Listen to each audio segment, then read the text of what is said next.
When I was recovering my knees, this looked like the toughest position, but it's actually mastering the toughest positions that have made my knees so bulletproof now. There are some people who say that this much deep flexion is great now, but over the next few years, there will be degradation of the knee. The way the body works, it tends to not do well with avoiding things. So I believe that the ability of the hips to hinge is the foundation of bulletproofing the back. For some reason, some coaches get triggered by the word bulletproof. Bulletproof is a word in the dictionary, and it does not only mean impervious to bullets. What gave me happiness was going from not being able to play my sport to then being able to play my sport pain-free. You were saying you can dunk better now? Yeah, I'm 32. I'm dunking the easiest in my life. We lose a lot of capacities because we're not really utilizing them anymore. We think, oh, it's because I'm 32 and I'm not 22 anymore. But it probably has more to do with you're not giving your body those same inputs any longer. But if someone's in pain, moving causes pain, can you explain what you mean by not working through pain? Like how many people think, oh, your knee hurts, assist yourself to deep squat. No, it's usually like, don't deep squat. It's a different life approach. It is unbelievable the amount of people who can start getting out of chronic pain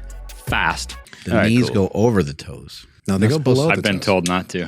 How has that worked out for you? I said, fuck it. Having your knees over your right. toes. Yeah. Hey, I think it'd be cool if you could kind of explain this idea of these, I think maybe it was you and Mr. Infinity talking about these 20 movements or 20 exercises to kind of show, I guess, not just, in my opinion, like these would be awesome for not just performance, but for like longevity, health. And when you started mentioning some of the movements, I was like, shit, I should see if I'm on point with some of those. Sweet. Well, I don't mind sharing the knowledge. I'll break down all the 20 movements we work on and like the standards that we go for. The idea for this came from coaching people in person. I was already known as being a knee coach before social media. So people would come to my gym. They were looking to make a transformation for the knee. They couldn't play their sport, wanted to get out of the cycle of surgeries, get back to play their sport, dunk, things like that. And I started to notice that the missing mental point for them was realizing that, hey, something like a backward slide may get you out of pain. But what we're going for is actually like a measurable long-term change. And that wasn't really thought about with knees. You think about, oh, that worked so good, I'm out of pain. Well, I want a measurable change much greater to make you more bulletproof. And it doesn't mean it's an absolute, but we're seeing really strong correlations. When you start seeing person after person who can't do what they want to do with their knee, and then they're getting to certain measurables, and then you're seeing them able to break through and play their sports and things of that nature, it started to formulate different standards for us. A standard doesn't mean that's what someone can do who's like a world-class athlete at that sport. They might be able to. What it really means is it's where you're going to get the bulk of the gain from getting to. Like you could go farther past it, but just by getting and maintaining that, you'll probably be able to succeed really well in your sports. And sometimes hyper focusing in on one thing, such as a deadlift, and becoming super proficient at it, could not leave enough time for some of the other exercises you're going to talk about. Yeah. And we've all heard of this sort of 80% of the gain from 20% of what's that? Oh, like 80-20 rule? The Pareto principle? Yeah. Yeah, something along those lines where, all right, if we're talking about a knee exercise, if you want to get to like your absolute genetic limit, I haven't found that's really where the bulk of the gain is going to come from. So on average, these things are more like a 2-year journey. So not a 20-year journey or a 10-year journey, but like a 2-year journey that I think you can get the bulk of the result. But then can you maintain that?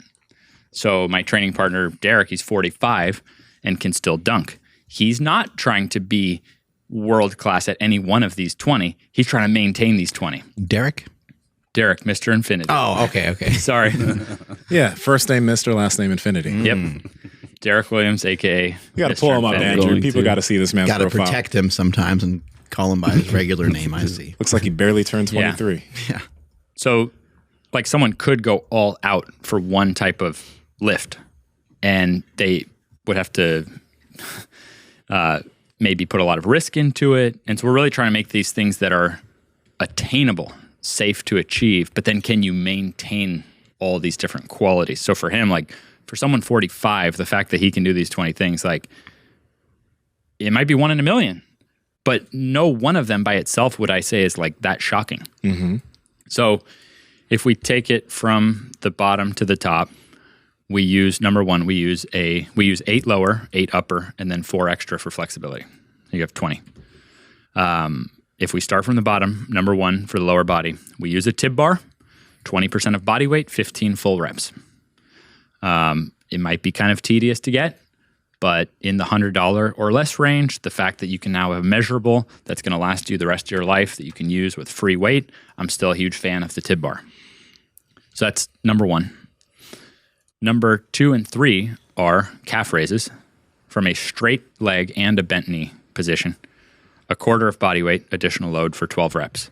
These are very attainable things, but if we even take that tib bar, you'll see that most people who've been lifting weights a long time are nowhere near being able to do 20% of body weight for 15 reps. It's not that much. It's very realistic to get to. Mm-hmm. The idea is the body was designed to work right, but now if we spend 10, 20 years training certain things but avoiding others, we can get out of balance. So I think within 2 years, the average person could actually get to all these standards. Then as we come up, we get to that ATG split squat, which I think is the king of mobility for the lower body. That's my opinion, coaching a lot of people.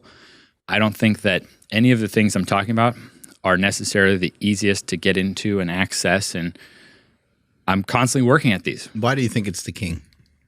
Because you're getting full range of motion on the front leg while also stretching the hip flexors on the back leg, but not just stretching them. You're stretching them and you're under load because your back knee's not resting on the floor. So the fact that you can get that ankle and knee bending on the front leg while also, what is the other common option to stretch the hip flexors under load? It's not a common thing to do, to stretch them under load. So over time, I'm seeing that for not just the knees, but also the back, this continuous, consistent loading of the hip flexors in a stretched position is huge to offset the posture being pulled this way. And also to be able to get yourself out of kind of a, I don't want to say, I guess it's a tough position, not necessarily a bad position. Yeah. Yeah. Maybe the toughest position. And that the shin on that back leg, I think it's important to note how low the shin is on that back leg. Yeah. And that's not, there we're watching the screen. Yeah. So it's a very interesting thing because when I was recovering my knees, this looked like the toughest position, but it's actually mastering the toughest positions that have made my knees so bulletproof now. Over 10 years, I've never had a knee setback, and I play basketball like a maniac. This movement's obviously been around for a while. I don't know if I heard of it or seen it done quite to the extreme that you're able to do it, but is this something that you maybe picked up from Charles Poliquin? Yeah, and has a cool history. Originally, some people were actually catching the bar in Olympic weightlifting like this. So they're catching the bar in a split stance. There's pictures of that. I've seen that before, yeah. Yeah. And then Charles Poliquin, who strength coached likely the most Olympic medalists in history. This was a go-to tool for him and treating it as a weighted progression. So for me, with my downfall being knees and lack of mobility, this became to this day, it's the movement I'm most grateful for. But yes, that would look like, for people who have mobility problems and knee problems, that would almost look like the worst position. Mm. And let me ask you this too, about the ATG split squat. What have you seen because, a lot of people are sedentary, a lot of people are working offices. So, they stand up and they have kind of shortened hip flexors. Yeah. And one of the amazing benefits of this is it'll help bring some length to that area, but you can strengthen it at the same time. Have you found it to be a struggle for people to progress that movement? I'll give you a protocol right now. There we go. I've had such a good time. I was on this podcast first 2.5 years ago, and the amount of work I've done with Mark on the mentoring and mental side, I've just never stopped looking for these kind of solutions for people. Like, it's one thing to think that you're right about something, but all that matters in the end is the results that you get. So bring me that chair right there. And so the office worker, I've found, can start this just by mastering the position, not even moving. So you'll see here with this chair, for someone who's listening, you can video it. I'm going to put my foot on the chair, and then I'm going to put my hands on the top of the chair, and then I'm going to stretch my back leg, and I'm going to hold it. He's getting into like a split squat position with his front leg up on just, which would be like an ordinary folding chair. Yep. So my front leg is in a full bend, and my back leg, I'm actively stretching. So I'm like contracting the rear glute there. So 30 seconds each side. That makes it tough. When you flex the butt cheek on the back side, you get a crazy stretch in the hip. Yeah. That's one thing that people forget to do. They forget to flex that back glute. Yeah, and it really helps lengthen. I think it helps strengthen as well, just even being in those positions. You get more familiar with them. Yeah. So in a perfect world, you would have something to then measure 2 inches lower and 2 inches lower and 2 inches lower. Well, I've been working on a prototype like that for the last year. So I've been working. Look, I don't like talking about things that aren't out yet. It's kind of a bummer to tell people, hey, this isn't out yet. But we at least today got to see a couple things that are out, the backward treadmill, the seated tib machine. There needs to be a scalable, measurable mobility box. You walk into the gym, you got station for bench press, a station for this. Where's the station for measurable mobility change over time? You can do it anywhere. Yep. And then people decide not to do it at all. Exactly. But we have to look at what's working, what is getting the result, what are people using. There are stations set up for the things that people want results for. And so we need the same thing. The ATG system, when I came on here 2.5 years ago, was very hard to apply. Well, that's what I've been working on. That's what I'm going to keep working on, is giving every single piece of the system that same user friendliness. What was it like for you guys today, hopping on that seated tib machine compared to the tib bar, which I'm saying the standard on tib bar, 20% body weight. We found it lines up the same on the seated tib with 10% per side. What do you guys honestly think in gyms? Do you honestly think people are going to use tib bars? Or like if that was sitting there and a tib bar was sitting there, what do you think? Yeah, tib bar is something that probably gets pushed off to the side a little bit. Maybe not everyone has the same love with getting better at the kind of finer things, you know, increasing the strength of your hands and strengthening the strength of your tibs. And if you have an easy machine that you can slide in and out of, it doesn't take much thought, doesn't hurt at all, doesn't take much of a setup. You just get right into it and you don't have to think about it. Be on your phone. Yeah. That's what people love. Yeah, exactly. Or like Mark was doing today, and he was pumping curls, bicep curls, while doing trying to tibs. sneak in a pump, you know. Maybe the sexiest exercise of all time, because apparently curls for the girls and chicks dig big tibs. There we go. So on the seated tib. But if we look at the actual factors of it, like Mark said, he's able to sit down comfortably, get into position. He's able to get a full stretch, full contraction, able to go to failure measurably. Anything you can safely and measurably push yourself to failure on, you end up making a lot of strength progress. Very easy to load the weight on there too, whereas like the tib bar, again, those are great tools. I think they're awesome, but it is a little harder to like load the weight and get it set on there with the collar and everything. Totally. So, and big credit to Bert Soren of Sorenex. I went in with that idea because he created the first dual seated calf seated tib. But when you see that, it's a bit hard to know where to start. And gyms already have seated calf machines. So we're just trying to supply the same user-friendliness of a seated calf. I'd say it's even more user-friendly than a seated calf machine because you actually don't have to do as much adjustment. Slide your legs on in there. Yeah, give it that same, yep. So we mentioned tib, straight leg calf, bent knee calf. Now we're talking about ATG split squat. To me, the standard is really just maintaining the ability to do that on flat ground. It doesn't matter how much the front heel lifts as long as the front ball of the foot is down. So for someone like me, I like to load that a lot of the time. Sometimes I like to do it body weight for high reps. Sometimes I like to do pauses. Sometimes I like to load it. So if you think about Derek at 45, man, if he maintains that, my mom is 69 and can do that, and she can sprint. So we see a very high correlation, but I'm actually not saying on that one how much weight you have to add. I think that's a personal thing. And we've done a couple posts recently on my Instagram. So if you're looking for B-roll of Derek, he just posted one yesterday. So yesterday.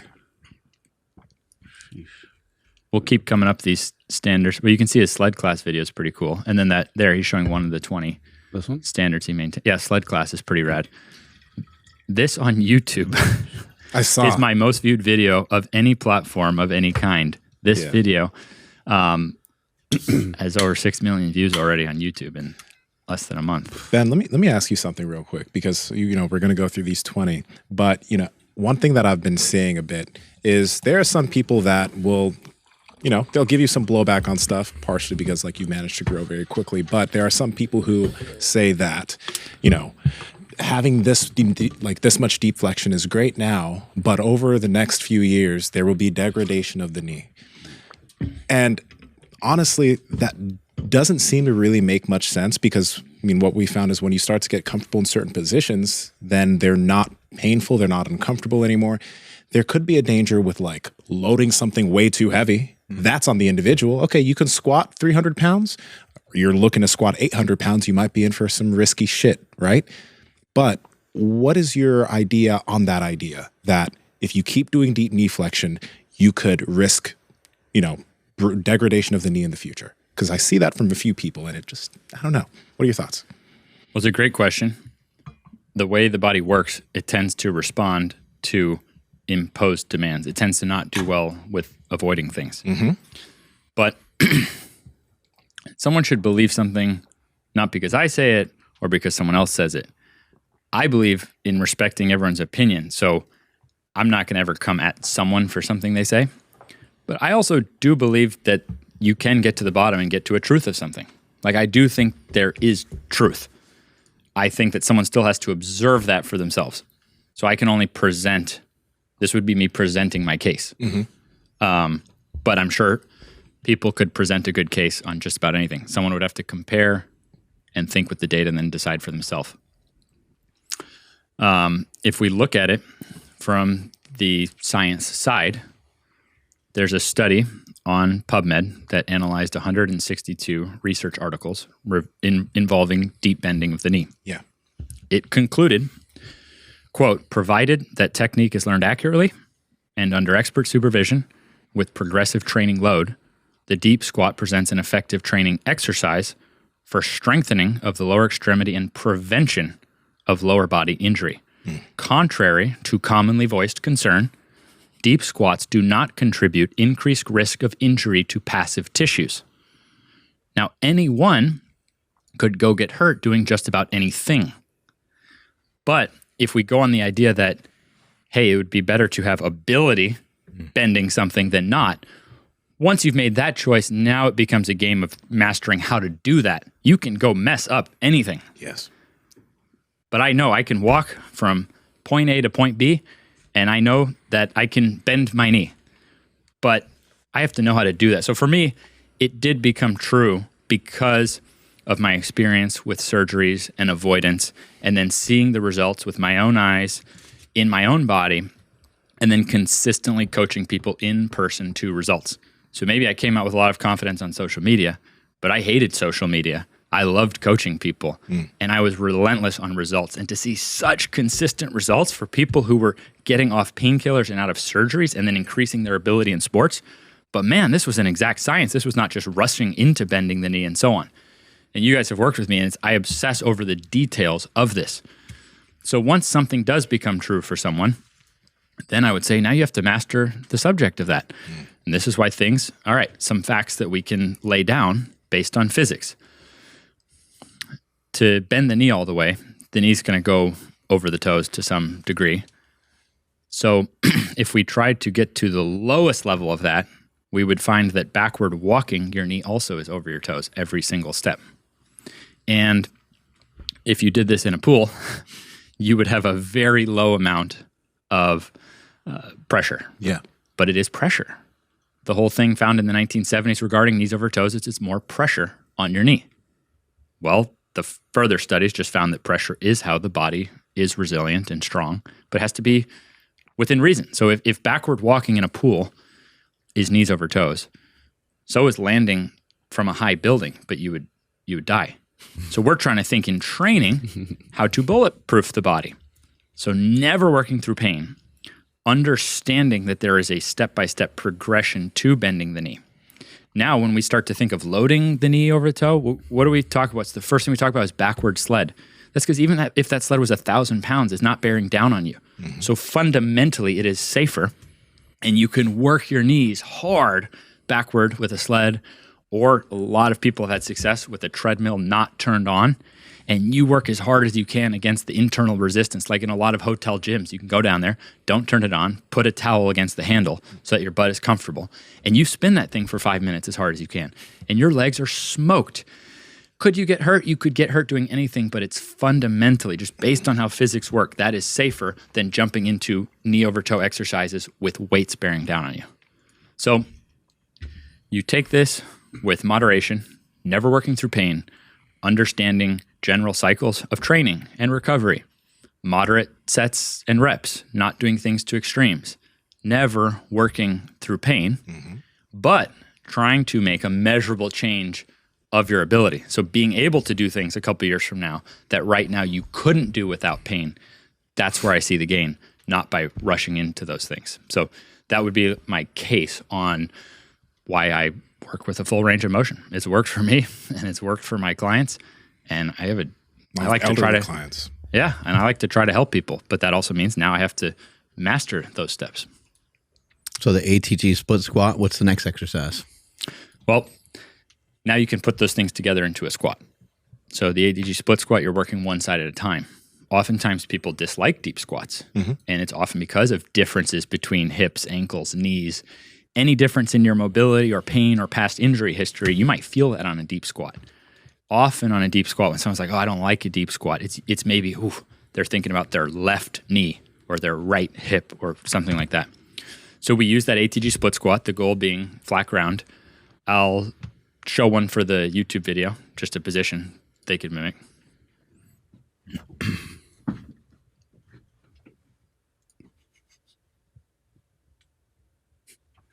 So this is very simple. Like my mom can do that. Yeah. Derek can do that. The average person can't do that. We then strength train from that. Putting it together into a squat, we use the slant board and we use floss bands on the knee to reduce the pain and give a massage around the joint and build up the strength in a deep squat position. But this is very light, like with your body weight and then gradual dumbbell loading. We use that as a stepping stone to then, this is a great recap right here. We use it, this video right here is, you can see it. So we're showing, I'm standing on a slant board. So that puts my knees in a position to go over the toes and go down and get stronger. But I'm using floss bands, which pin down so you have less pain and they give a massage. Now it showed body weight, then it showed dumbbell loading. And now you can see how I exercise today. I stand on a slant board and I squat with a bar. And now I can do crazy deep knee bends and I can play my sport as hard as I want and dunk and all this stuff. But I go from these super gentle levels over time. Now I can just jump into anything. But it's this step-by-step process building to where then you're squatting with a bar, but with full range of motion. So your own body weight in load, full range of motion, for me is a standard for athletes. Yeah. But Derek we have both of our versions on the app because there's just a couple differences that we will see over time. I'm in my 30s, he's 45.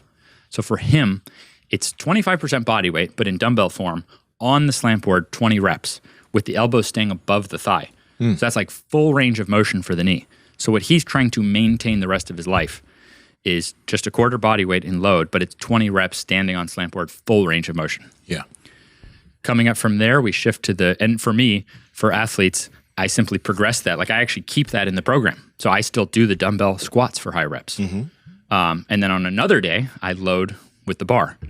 And I think the athlete should be able to go full range of motion. I think an athlete should be able to stand on a slant board, 100% of your body weight in a front squat, and do 5 reps. Rack the bar, put it on your back, 5 more reps. Like that should be pain-free, easy. That's the whole idea, is that every standard is like, you're not in any pain to do it. Yeah. These are abilities that you maintain. Time will tell. But this keeps us honest by me really pursuing to the best of my abilities in my 30s, these 20 standards, and maybe some slight differences for him. So if there's any differences, I'll let you know. Flipping to the back of the knee is 5 full Nordics. If you search Marty St. Louis Nordic on YouTube, you will see the form that we mimic. We just mimic Marty, 5 of these reps. It means that your glutes are contracting first. That lifts your abs off the bench. Because if you pull with your hamstrings first and your chest is still on the bench, you don't really know how much of your upper body you're lifting. So for B-roll, Andrew, just YouTube search Martin St. Louis. Yeah, people Nordic. do it a lot of times in like a 2-part lift, it looks like. Yeah, so I don't think you ever have to add weight to it. We got Graham. Yeah, you can see grams, All right. but look below that one. Below that was actually Marty St. Louis. All right, so here's Marty St. Louis. At age 37, he led the league in scoring. To this day, he's the oldest player to ever lead the NHL. Whoa. Did you see that form? Yeah. To this Started day, with the I am glutes. chasing that form. Now, he even adds some stuff to it, but I'm only talking about 5 of the reps where he explodes up, and then we fight down. We keep it very simple. And you'll see he'll finish out his set, and then he'll fight down on the last rep. Yeah. So there's a lot you could put into it. For me, it's just being able to maintain 5 reps the way he did on that opening rep, fighting down, repeating 5 times. For this one to be scalable, you need the front end of the Nordic bench to be able to lift considerably. So I could jump right into this on a flat bench, but in my gym, dating back about 10 years, we had plyo boxes set up, and for every client, we would elevate the angle of the bench to the person. So we'd know. So moms were doing Nordics, and so were NFL players side by side. And so I would know for moms, okay, she can do 24 inches elevation, 18 inches. So just about everyone can Nordic. Meaning if you're standing up right now, and if you just lean forward a little bit, like that's the concept when you start to realize that every motion does scale to some level if you set up the right equipment for it. Yeah. The world's wasn't really set up for ATG to be comfortable. I'm working on trying to make that comfortable. But 5 reps, mimicking Marty St. Louis, he went from undrafted to Stanley Cup MVP. And his record still stands. He's the oldest player to ever lead the NHL in scoring. And his strength coach, Ben Prentice, who was a student of Charles Poliquin, just like I was, Ben Prentice was quoted as saying there was over 20 pro hockey players in his gym, and Marty was the only one who could do that. And when I saw that, I went, I need to be able to do that. And 2.5 years later, I did.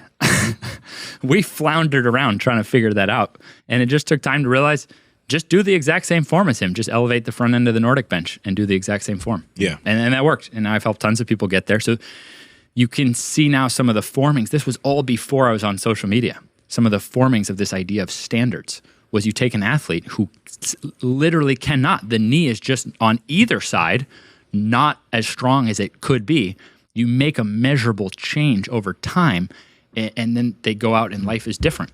Doesn't mean it's perfect, but it's fundamentally different because of the work they put in. So this is why I got obsessed with standards, and I've always been obsessed with standards. They're not trying to be perfect, but they're measurable changes that work for most people. If you have knee pain or lower back pain, the initial thought is that it's probably coming from the knee or the lower back. But have you ever thought that it could actually be coming from your feet? Most people wear shoes like this. They are narrow, they are not flat, they are inflexible. So it's almost like your feet are stuck in casts all day long. And if you imagine that your hand was stuck in a cast all day, well, your fingers are going to become weak, but then your elbows might start feeling a little bit wonky because your fingers don't move, and then it might travel up your shoulder.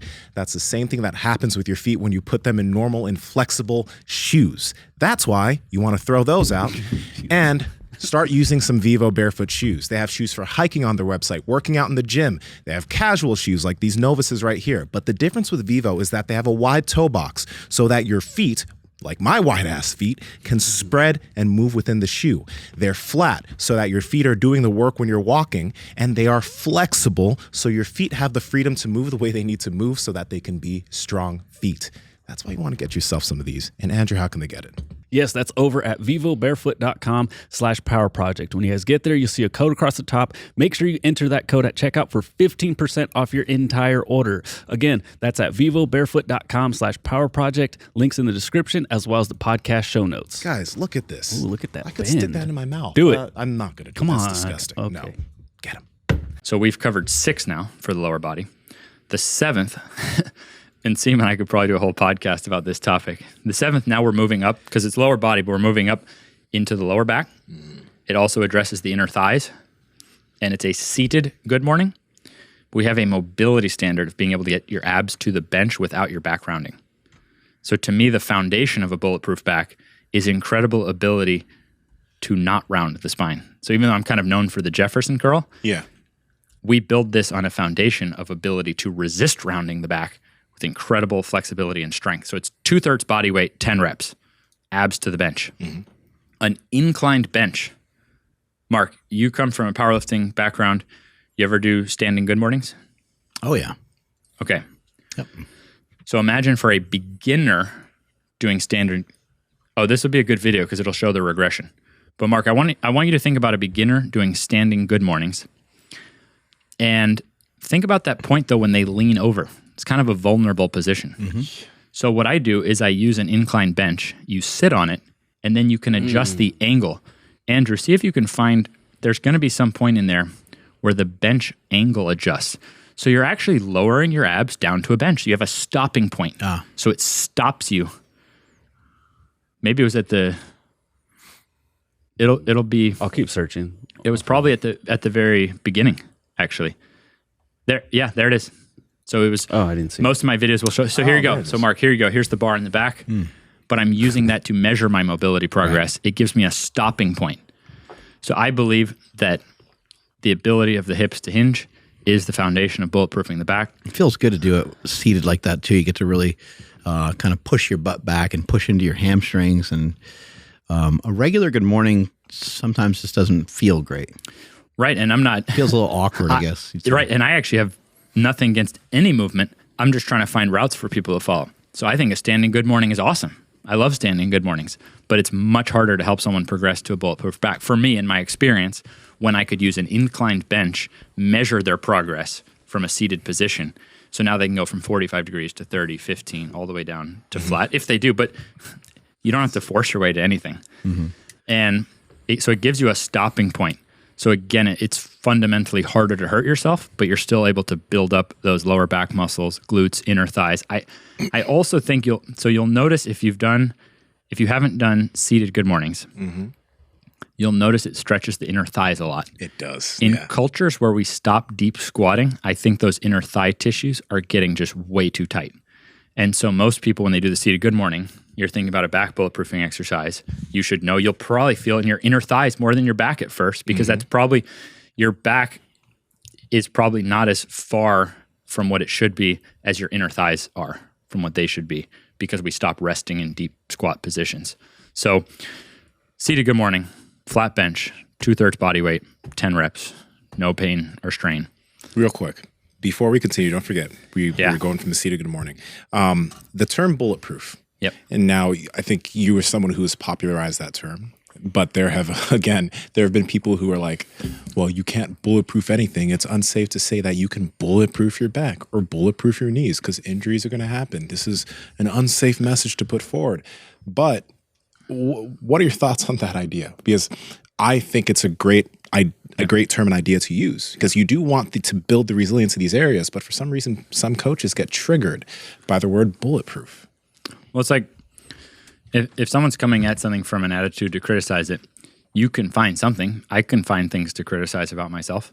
And so if that's what someone can find, is that's a strong word for them. Like, clearly they're coming at a viewpoint of trying to criticize it rather than talking about the subject material. Bulletproof is a word in the dictionary, and it does not only mean impervious to bullets. So I don't know, Andrew, if you want to. Do you want to? No, that's good. Okay. We'll take your word for it. No, just look up the definition of the word bulletproof. Words have different definitions. Yeah. I grew up watching Power Rangers and Ninja Turtles. And same here. I don't know if I haven't seen a Ninja Turtle in real life, but it got me fired up. When you've been fragile for a long time. When you've been fragile for a long time, I think there's a bit of a spiritual side to it, that you're like, to be able to break free of that and be more bulletproof than the average person when you thought you were destined to be fragile. Yeah.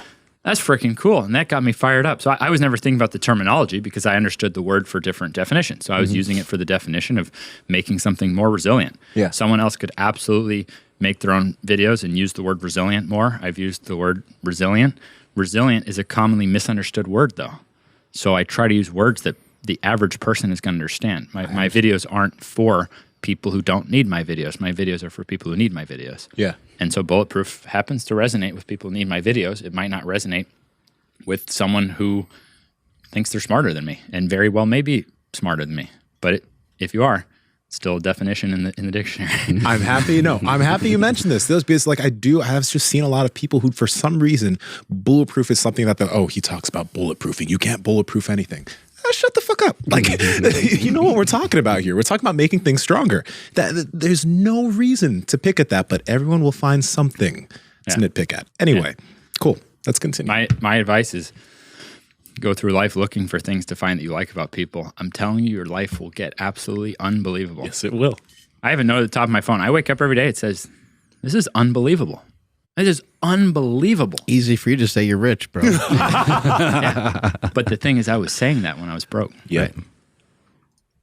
So this was unbelievable to me, that I could wake up and like try to help people and go to the gym. Like, this was unbelievable that I could, to this day, I still have the list of stuff. To this day, it says I can deep squat.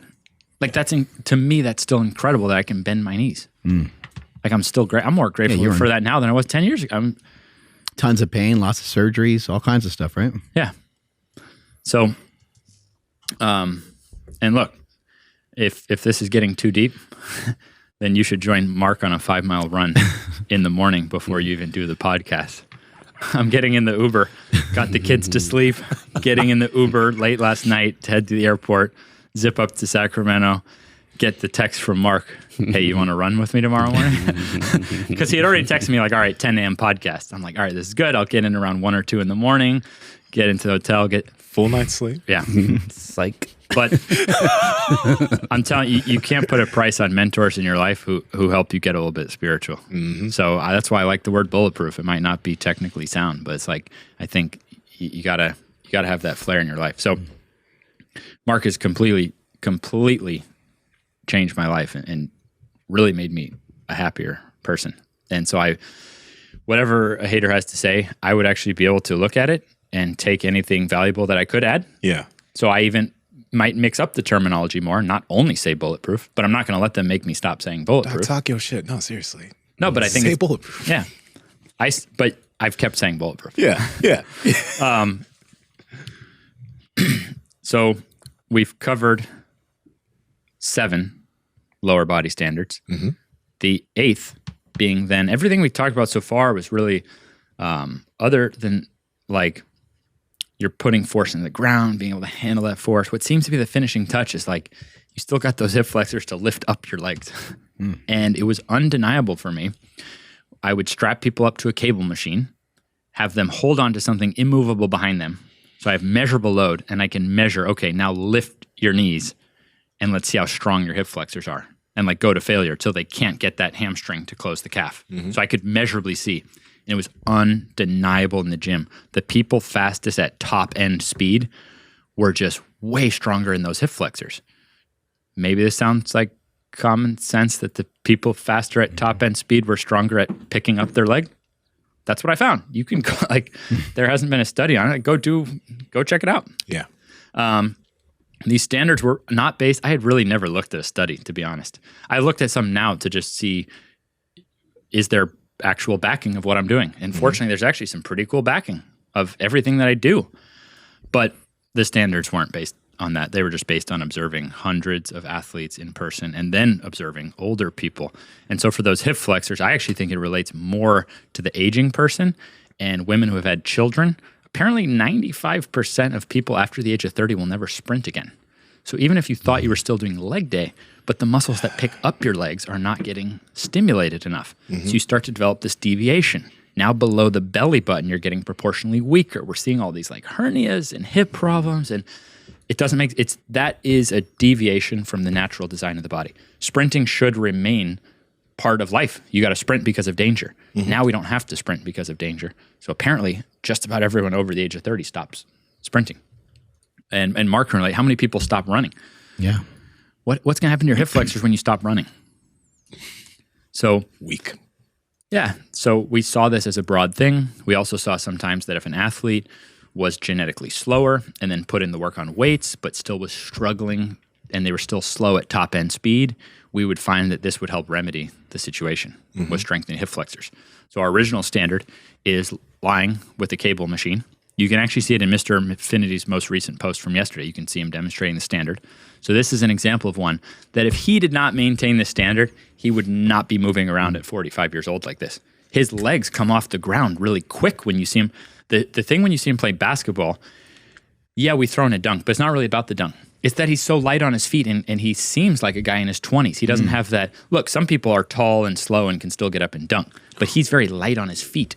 But he's strong in the muscles that pick up his feet. So half body weight, 20 reps, hamstrings cover calves. And I'm showing there in the video the alternative, which is hanging from ab straps and being able to lift your knees to your elbows at least 20 times. Derek is hardcore, so he said 30 in the video. I didn't know he was going to say 30.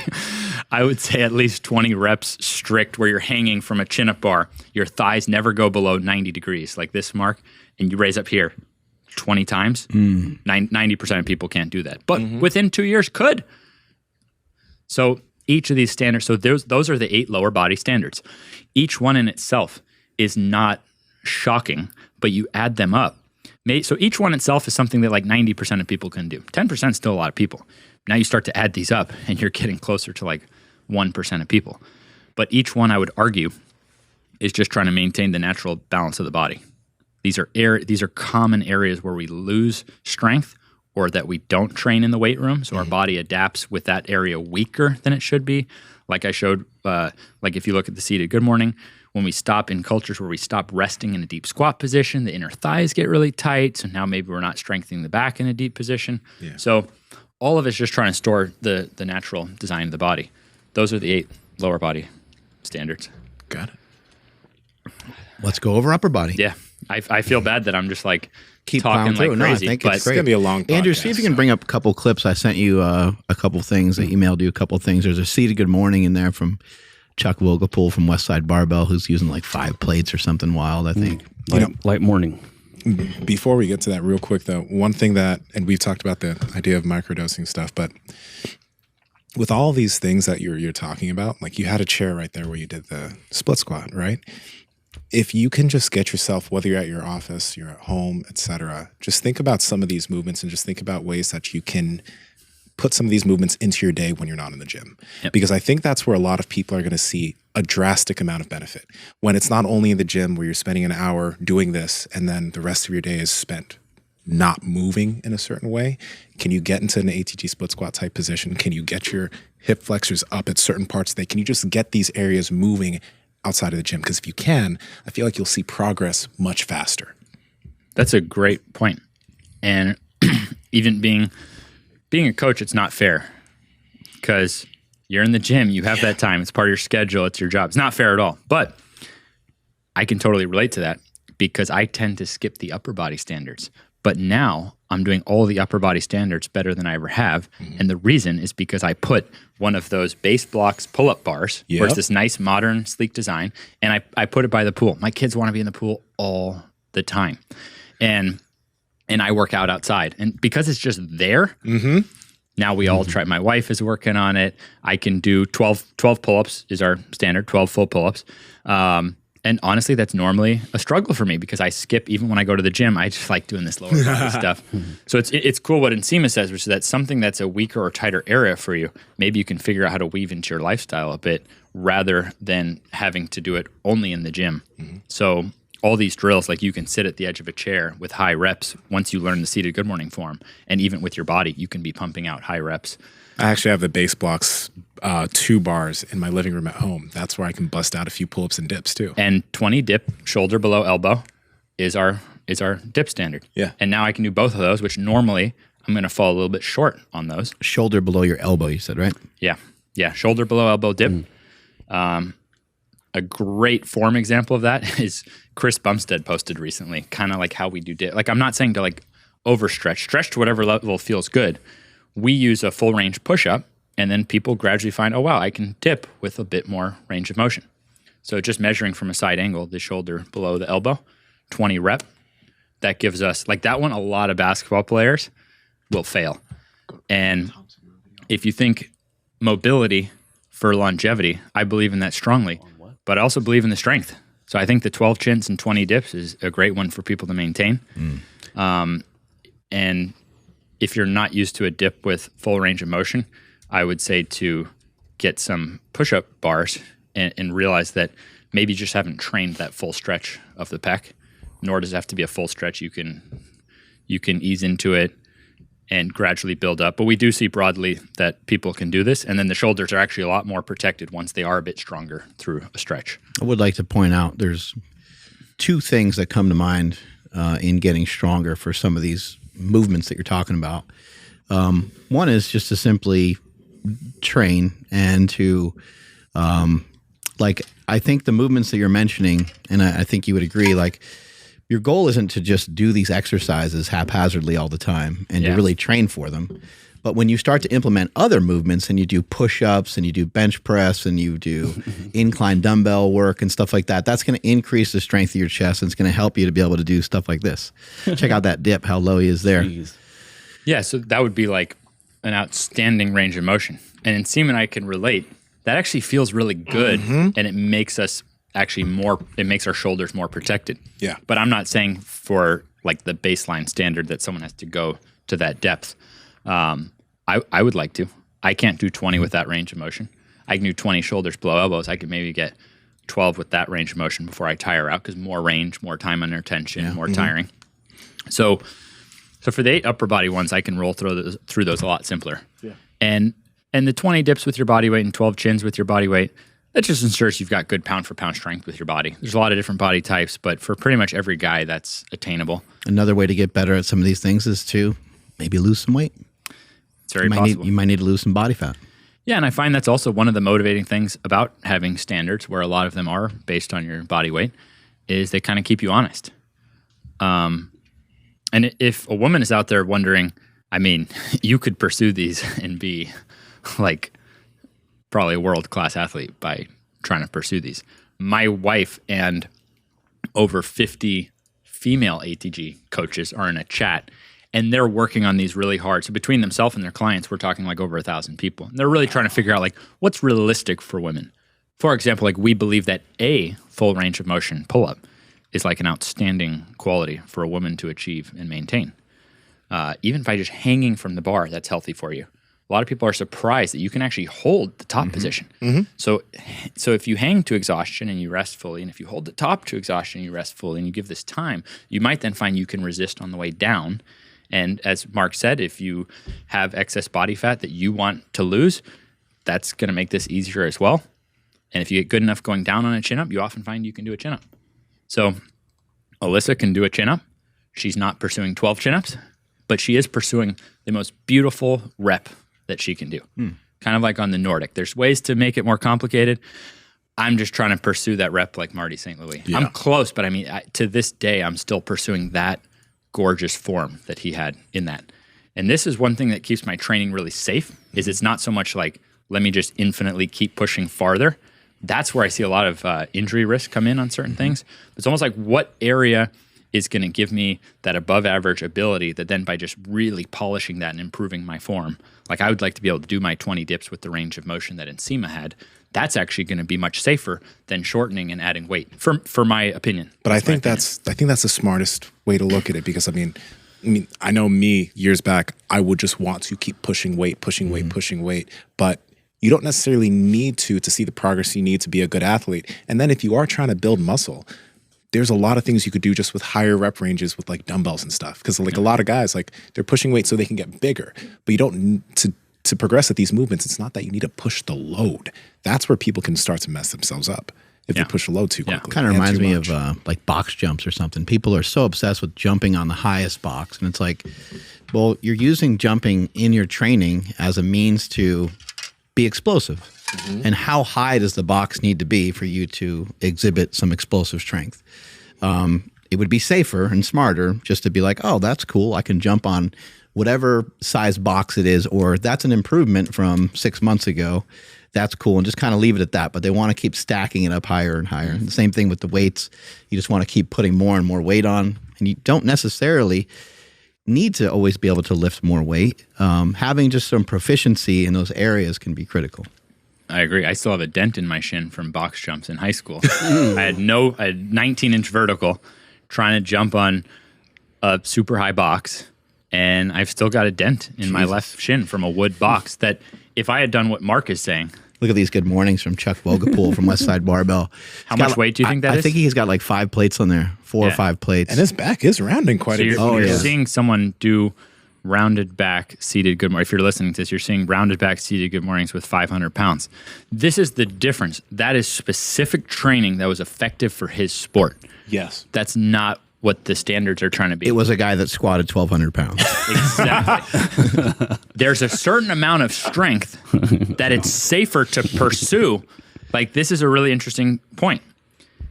There's a certain amount of strength that it's safer to pursue that than not. Right. So for him to squat 1,200 pounds, he's doing an exercise that people would be making screaming, raging mad social media videos against. But for him, it was safer to be that strong because that kept him safer for the 1,200. There's some good mornings that I would do years ago. How much is that? I did a lot of suspended good mornings, 6 plates, probably 600 pounds or so. Yeah. And there's nothing, wow. And there's nothing to support your chest. So he's open load on that back. Yeah, I mean, I could get him so low that I had to like wedge my chubby little self in there for back Wow. pretty fat. So you're loading your back with how much, and then how much did you squat? I squatted 1,080. And most of my training for squats too was with 400 and 500 pounds, and it was because of that, because I would do movements like that would still give me the same strain. That's what I thought of. Like when I did movements like that, I was like, this movement takes me the same amount of time to squat a max rep. So let's just say hypothetically it takes 10 seconds or 8 seconds, I don't know, from unracking it to finishing the lift. I was like, well, this other movement, it mimics the same thing, but it's with nearly half the amount of weight. Yep. So while that was 600 pounds and I did blow my face off, it still doesn't register the same way as trying to squat 1,000 pounds. Yeah. But it's a mimicker. Yeah. And you use that to make yourself more protected and capable. Bulletproof. Yeah. Yeah. Imagine if you just avoided that and then you're going to try to squat the 1,000 pounds. Yeah. And that was effective for me as well because I rounded over a lot in my squats. Yeah. So I felt like I needed that movement. I needed to like work through that. Yep. In order to be able to fight through that when I went to competition and went to squat a max weight. Power Project family, if you're trying to increase your muscle mass, if you're trying to lose body fat, if you're trying to stick to your nutrition plan, if you're trying to get fit, pretty much if there's anything you're trying to do for your health, we know that sleep is the biggest determining factor to help you get from point A to point B. That's why we've been sleeping on 8 Sleep mattresses for probably more than 2 years now. And the main reason is the technology behind the Pod Pro. Now, the Pod Pro is like the Tesla of beds. It will change its temperature based off of how you're sleeping during the night. And if you have a partner that's sleeping on the other side, they could have their own temperature settings. We all sleep hot here, and I used to wake up in a puddle of my own sweat. Gross. That doesn't happen anymore because of the 8 Sleep mattress, and I've been getting the best sleep of my life. Now, if you don't want to replace your mattress, you can just get the Pod Pro cover, and you can put that over your current mattress to get all the benefits of 8 Sleep. But if you also need to replace your old nasty mattress, you can get the Pod Pro cover and the 8 Sleep mattress. Andrew, how can they get it? Yes, you guys got to head over to 8sleep.com/power project, and you guys will automatically receive $150 off of your order. Again, 8sleep.com/power project. Links to them down in the description as well as the podcast show notes. So with my ACA Good Morning Standard, I'm actually trying to take that point of truth that Mark used, but how do I apply that to the average person? How do I apply that to a grandparent? And with that inclined bench to stop your chest short, you now can measure the mobility that you have and get stronger and gradually go lower. So, I mean, it's the whole system you could actually credit to people like Charles Poliquin training elite athletes, Louis Simmons training strongest people in the world, people like Mark Bell squatting 1,000 pounds. The whole system would be traced from these incredible areas, but trying to make that for fragile people to safely get less fragile. That's my passion to this day. Like, that's what gave me a lot of happiness in life. What gave me happiness was not going from dunking to reverse dunking. That didn't move the needle. What gave me happiness was going from not being able to play my sport to then being able to play my sport pain-free. That gave me a lot of happiness. So you were saying you can dunk better now? Yeah, I'm 32. I'm dunking the easiest in my life. So we'll see what happens. But I mean, shit, my training partner is 45 and can dunk. So it kind of makes you rethink things. Kadur Ziani came and visited. Kadur Ziani is another example of, if you want to talk about full knee bending, I mean, he can bend. He's the only 50-year-old on earth under 6 foot who can dunk a basketball. He came and visited us. He took his shoes off. He dunked barefoot. He ran up barefoot at 50 years old and dunked at under 6 feet. So I'm able to Where's observe. Spud Webb at? Where are you at, Spud? Yeah, He's not dunking now. It's not dunking. Damn. Yeah. Gained like 40 pounds. He got a little thick. So look, he's 50 and he's dunking. But you can find points of truth. He doesn't avoid his body. He embraces his body's abilities. I love the stuff that guy can do. It's really motivating. Nsima sent a video. I think it's that one right there. Or maybe it was like, no, he was on a post or something. Was he walking? Yeah, he's on like a fence post or something. Yeah, he's doing like squats on there and stuff. I'm like, this guy's amazing. That's so cool. So for me, it's when I see that, how can I scale those qualities for my dad, who's 66 and doesn't want to do deep bending? And so that's I live for how to scale that to the people who were as fragile as I was. And the big thing about I couldn't have started with that. Yeah. The big thing about Kador is also like, deep knee flexion, and he has that ability, but the strength of his feet, like you've seen Kador, his feet and the way he can actually get on the balls of his feet and maintain that balance. Like he was doing that in the first part of the clip. That's a big part of what he's doing. Yep. No weak or tight links. Yeah, his foot can like fold and bend in ways I've never seen before. I'm like, that's how your foot's supposed to work? I'm like, my foot sucks compared to that. There's that, and then he'll like go up to like a wall or a box and just start kicking and be like, I feel not like it's strong right Have here. you seen him do that? It's amazing. Ben's watching. I think that what he can do with his feet, so he thinks of his foot not as just this dud that's there to plop off. He thinks of his foot as more opportunity to be athletic, to spring off the ground, to reduce the impact on the joints by having his foot as a line of defense there. So I think maybe there's a possibility to get foot to a measurable thing. I haven't been able to figure out like a simple measurable foot standard. But and you just started getting more into messing around with your own feet, right? More recently? Yeah, big time. I mean, the first step for basketball players, you could see everything he was doing there was barefoot. Yeah. The first step for us is wearing a basketball shoe that's not jamming our toes in the first place. So I'm currently wearing the world's first foot-shaped basketball shoe. It's that simple. Do you have it? Let's pull this bitch up. Put that. Yeah, I got it on me. Yeah. Mark was wearing it today. Yeah, I had it in my office. It was amazing to wear. It felt really comfortable. Yeah, it's by far the widest toe box on a basketball shoe. And so I like the protection on the bottom. I went outside and walked on a bunch of stuff just to kind of see how it would feel, because sometimes in the wider toe box shoes, you also get the feel of the ground. And you don't always, in my opinion, you don't always want that. So that was nice that you got the protection there too. Yeah, it's taken us almost 2.5 years. It was after a phone call with Mark that I went and was jotting notes down. And because I was always saying, man, if someone makes a foot-shaped basketball shoe, they could make a killer business. And I was on the phone with Mark 2.5 years ago. And he was like, you got to do more. What more problems can you solve? Do more. Hit the do more, be more. But he was telling me, like, you're not doing enough. And I was like, I thought I was doing great. Let's go, Ben. Come on. No, but it clicked, and I knew. I was like, wow, he's right. I got to keep solving problems. So, and what I just want to clear it up. Like, what I meant was, it seemed like Ben had an amazing ability to get attention. And it seemed like he has an amazing ability to connect with people in a way that I haven't really seen before.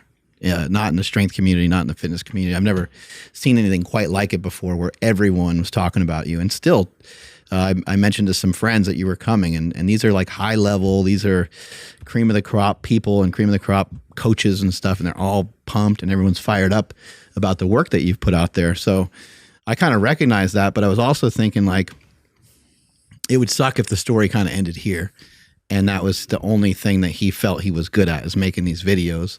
And it would suck if he was only the knees over toes guy, only locked into online programming, only locked into some of the things that you were doing, which is awesome, and it's a great business and nothing wrong with staying within one spot. But I saw something different, and you're like, this guy's really powerful. I think he could do a lot more. And I think there's the way that your brain works, and in our conversations back and forth, I was like, this guy can invent stuff. This guy can create things. He could solve so many more problems for so many more people rather than just instructional video. Well, that changed my life, that Mark believed in me more than I did. And so I started looking at other problems I could solve. And so here we are years later, and it's not so much as an invention as a devention. Like basketball shoes should have been shaped like feet. Yeah. So my big toes are all jammed in from decades in basketball shoes, and just by getting them into a shoe where now my foot can be as it naturally is, and then my big toe can actually contribute to the motion. So in my own way, I'm gradually working toward what those qualities that Kadeur Ziani has, where he's out there barefoot doing stuff that would hurt for most people to look at, but that's exactly the qualities. I want to butt in for a second again too, for those people that are putting their ideas on pause and they're afraid to sell something, because that was something else we talked about. And you're like, I just want to keep, I want to keep the price, keep things low and not have people spend much money on certain things. And I was like, fuck those people, man. Those people need to get a job, man. No, more. Spell it out. J-O-B. Job. Get one. Yeah, let's go. No, it was more about what you could provide. And I know for myself, and I know there's a lot of other people that are like me. Look at all the stuff that we have on the table, all these grippers and all these different things we have here. When you are getting into something, getting into jujitsu, getting into lifting, getting into diet culture, you want to purchase, you want to like show and prove, I think, to yourself on the inside that you have what it takes to do this, and you want to spend the money for it. So people are literally, when they watch your videos, especially in the beginning when you didn't have anything to sell, they got their money out and they're like, they want to give it, they want to support you, they want to support what you have. And they're like, well, how do I do that with like a machine? Like, is there a thing that I can do that will help me do that movement? He's talking about these squats on this slant board that he made himself. Like, how is there a place where I can buy one?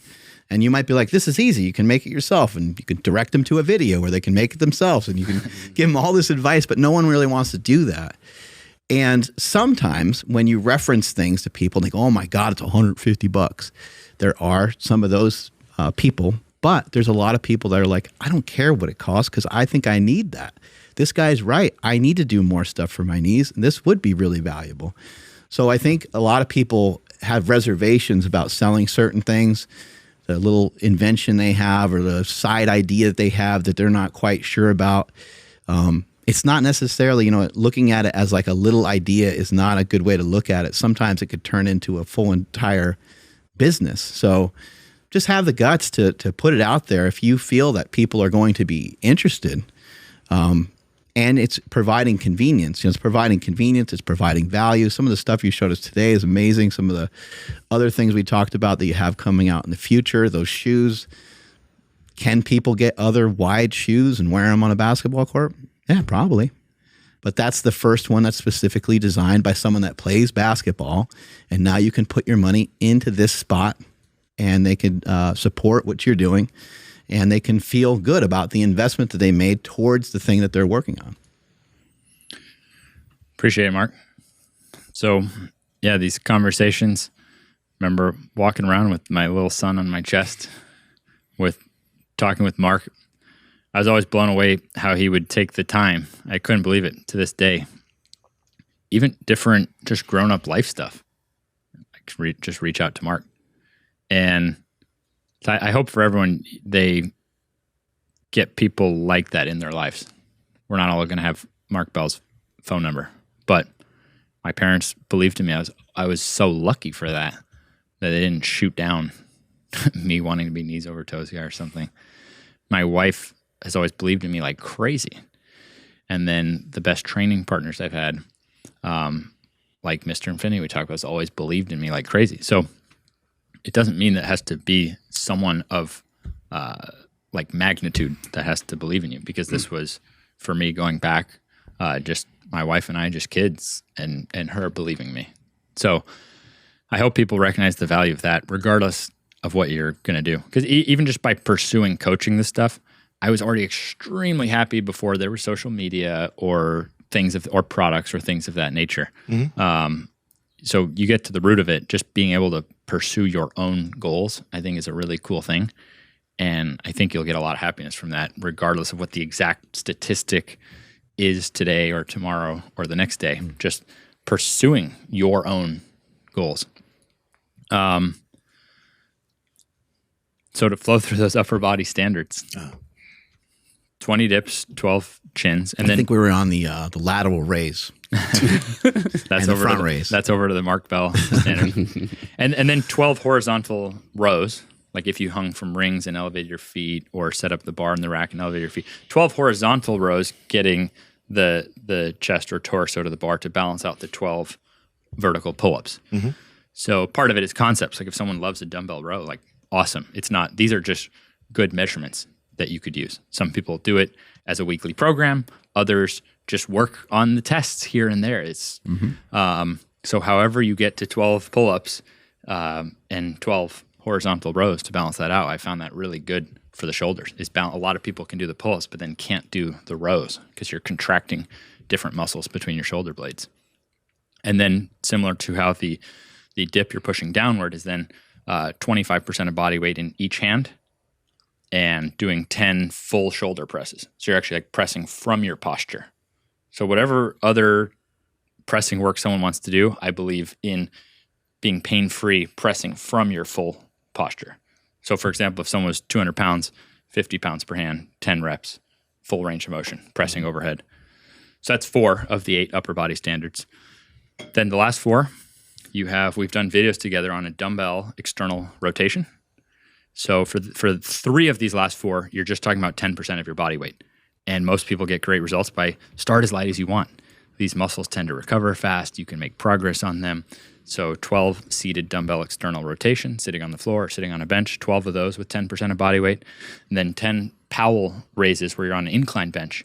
And so you're doing you're sideways on an incline bench holding on. So you got a great grip on this. And I could go shoot B-roll after the podcast if we need. 10 reps that way. The external rotation, you're getting deep muscles that kind of hold the shoulder blade, hold the shoulder into the socket.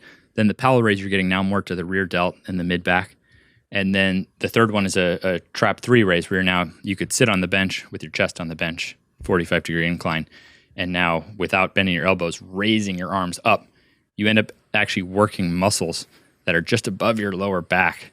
Your trap muscles extend all the way down. So you have 3 rows of traps. So it's typically called a trap 3 raise, the lower traps just above the lower back. Those are very hard muscles to find and isolate. You can absolutely feel it when you start doing this exercise. Most people are so stiff, they can't get the arms up. So we actually have them start by pushing, like they cheat to get into position, and then they fight down slowly, and then they start to feel those muscles. Such a great movement, but it can be very humbling, the amount of weight you're using when you're trying to do it correctly.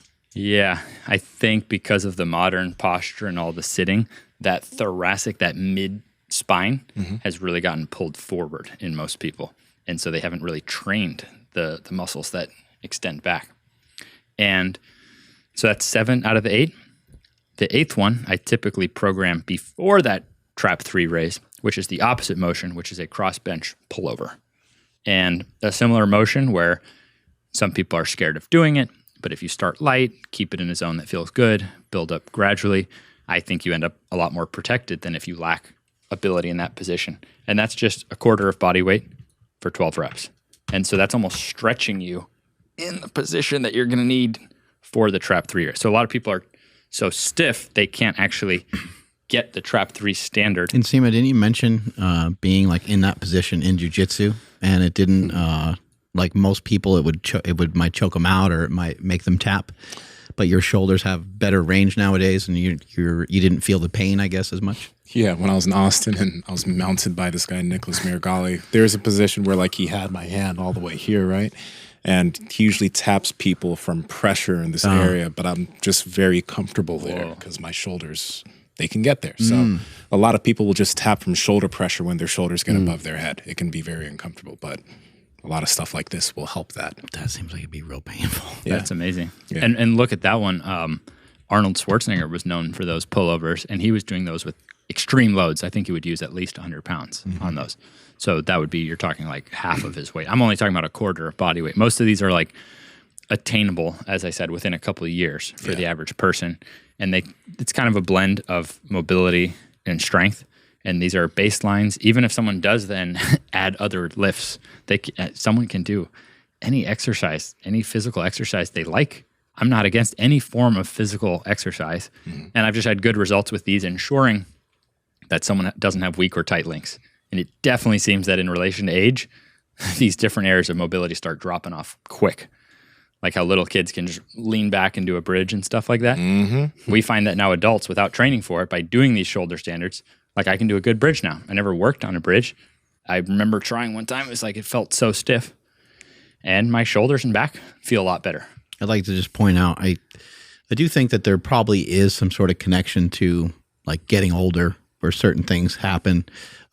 Even just going from being 5 to being like 15, there's a lot of like growth and there's a lot of strength and stuff that you end up acquiring just because you're older. And so therefore you could potentially be a little tighter just from getting older. But I think for the most part, we lose a lot of capacities because we're not really utilizing them anymore. We're not really doing them anymore.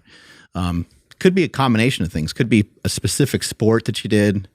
You know, maybe you did cross country for many years, or maybe you were a baseball player and always just throwing from the same side, swinging from the same side, and you develop these tightnesses, and you go to do like tightnesses. If you go to do some of these movements later on in life, you're confused on like, why can't I do that anymore? And I think that we think, oh, it's because I'm 32 and I'm not 22 anymore. But it probably has more to do with you're not giving your body those same inputs any longer. Boy, that's a great point. Look, the reality is the body does have its cycle of life, but you look in a lot of areas and you see that aging can have very different outcomes in terms of how mobile we are. So I don't think it's only about the mobility or only about the strength. I think it's that yin yang of the two. So yeah, I'm not trying to be as mobile as my 1-year-old is. That's not my goal. But I'm trying to chewing on his foot. Yeah, exactly. But I'm trying to be a lot more mobile than the average person in their 30s, while still being stronger than the average person in their 30s. I'm just trying to balance up those qualities. So we covered 8 lower, 8 upper. The 4 flexibility is really simple. You have the couch stretch, which Mark and I talked a lot about. If you're struggling with the couch stretch, use a lot of padding. I have 6-inch thick mats coming out just for couch stretch. So you have just a lot of cushion to get into couch stretch, because it's this really annoying thing where the people who don't need couch stretch and are great at it can just plop against the wall on the floor. But then the people who really need it the most struggle to get into position the most. So we've been testing different densities and thicknesses and sizes of pads at HQ and finding those people who skip couch stretch because it's uncomfortable and getting it down to something where they actually enjoy it now as part of their routine. But this subject, as we're talking about now, the idea of mobility in the current gym scene, I think is like 10% of the way there. Like I think almost everything we're discussing on this podcast, one day we'll be looking back and going, boy, remember how hard it was to do all that stuff? So I'm giving people that as a word of encouragement. Look, if you go work on any of this stuff, that takes some mental toughness to go work on, because gyms are not set up to make all this stuff comfortable. They eventually will be set up that way to be as comfortable as it is to go get on various machines and pump your muscles. That same concept will apply to mobility in terms of their own stations and dedicated comfort. So couch stretch, you're stretching back, and then a slant board Jefferson curl, you're now stretching forward, and you want to be able to get your wrist below your toes. I only think about 25% of body weight is necessary. So in the argument of straight back versus rounded back, I think both. And I'm trying to have 2/3 of my body weight in a seated good morning and be very strong and treat it as a strength exercise. But then for that finishing touch, I want to be able to round my spine with an empty barbell, about 1/4 of my body weight, and get my wrist below my toes and feel incredible and fine and not vulnerable in that position. And Nsima and I did a video on this. So if someone's wondering about that subject of like straight back versus rounded back, we did like a for only 2 to 3 minutes, probably the most specific video yet that I've seen on those two qualities. You have any comments on that? It's an interesting thing because like when it comes to like what we're doing right now in terms of what you see coaches coaching in fitness, it's everything has a neutral spine and everything's focused on doing it with a neutral spine, like deadlifts, squats, almost literally every type of sled movement. But they avoid spinal flexion. And a lot of people start getting injured when they do introduce a level of spinal flexion. Let's say that they're doing a squat and they mess up a little bit and their spine flexes a little bit. They're not strong in those positions. So if you can build strength within spinal flexion, you're going to have a more durable back. And like when you think about things that we're doing in life, usually people aren't hip hinging to pick something up or hip hinging to bend down and do something or hip hinging to get out of their car. They're flexing their spine and doing it. But as they get older and then they visit some spinal flexions, sometimes boom, ooh, pulled something, because you never visit that range of motion. So if you can, like we talked about sledding with a bit of spinal flexion, but the Jefferson curl, if you can just introduce that with some load, you can have a more durable spine in a neutral position, which we all know how to do at this point. That was the point of those heavy good mornings that I was doing. You know, I didn't really realize at the time I could have probably done that in a different way with a lot less weight and got great results just by figuring out a way to maneuver my spine. But I didn't know back then. I just was like, let me get enough weight that folds me up like an accordion and that should suffice. Wow. And the cool thing with what we were doing on the sled, though, is that you're not only, you know, bending in the middle of your back and your upper back, you can bring rounding to the areas of your lower back. So you can start to introduce more flexion in that area, which most people don't really mess with. I don't think people can. I think it is very hard for some people to try to specifically round those areas of their spine. You know, segment it. Yeah, like below the rib cage in the lower back, I think it starts to get really tough. I know for myself, we've talked about this before, when I push my lower back out, like backwards, and I kind of roll my hips underneath me, I feel, not so much anymore because I've been working on it, but I used to feel like a crazy stretch in my lower back. And when I've showed other people this, they say the same thing. They're like, I'm like, I don't think that we should feel a crazy stretch in our lower back just from doing that movement. I think that our back has gotten tight and it's got kind of set into this this more rigid, maybe overextended position. Yeah. So I think ability still needs to be applied in moderation and with context to the area. So Mark was squatting 1,000 pounds. Yeah. So he worked with 500 pounds in a vulnerable position. So I'm only advising a baseline of being able to handle an empty barbell with intentionally rounding your spine as much as you can and have that feel good. An elephant walk is one of the simplest, most unassuming exercises that has helped so many people work their way out of these continual back problems. So while they're working on progressing the safe things like the seated good mornings, but putting their hands on something so they can get into a rounded position without the full weight of their own back, gradually loosening up and then progressing from there into the Jefferson curls.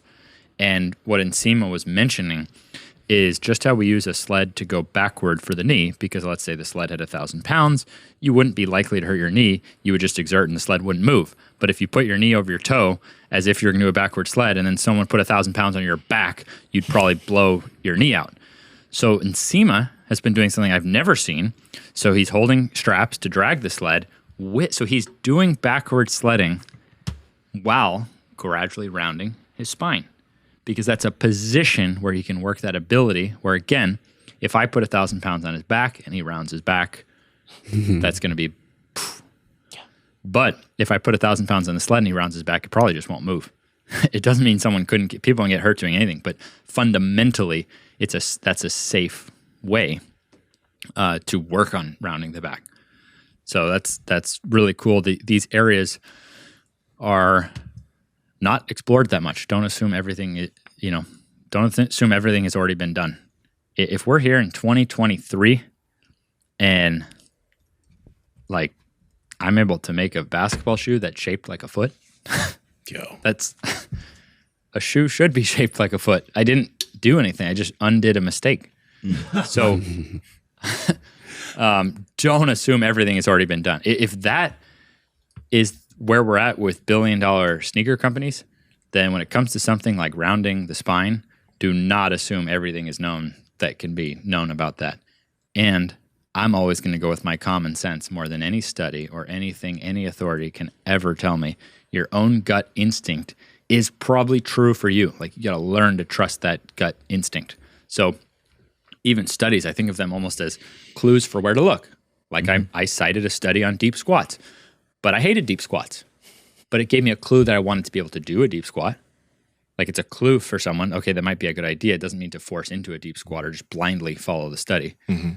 And so it's the same with rounding the lower back, is maybe something is said that that's bad, but there's also studies that show that people who are stiff when they round, like people who can round better, have less fear around their lower back.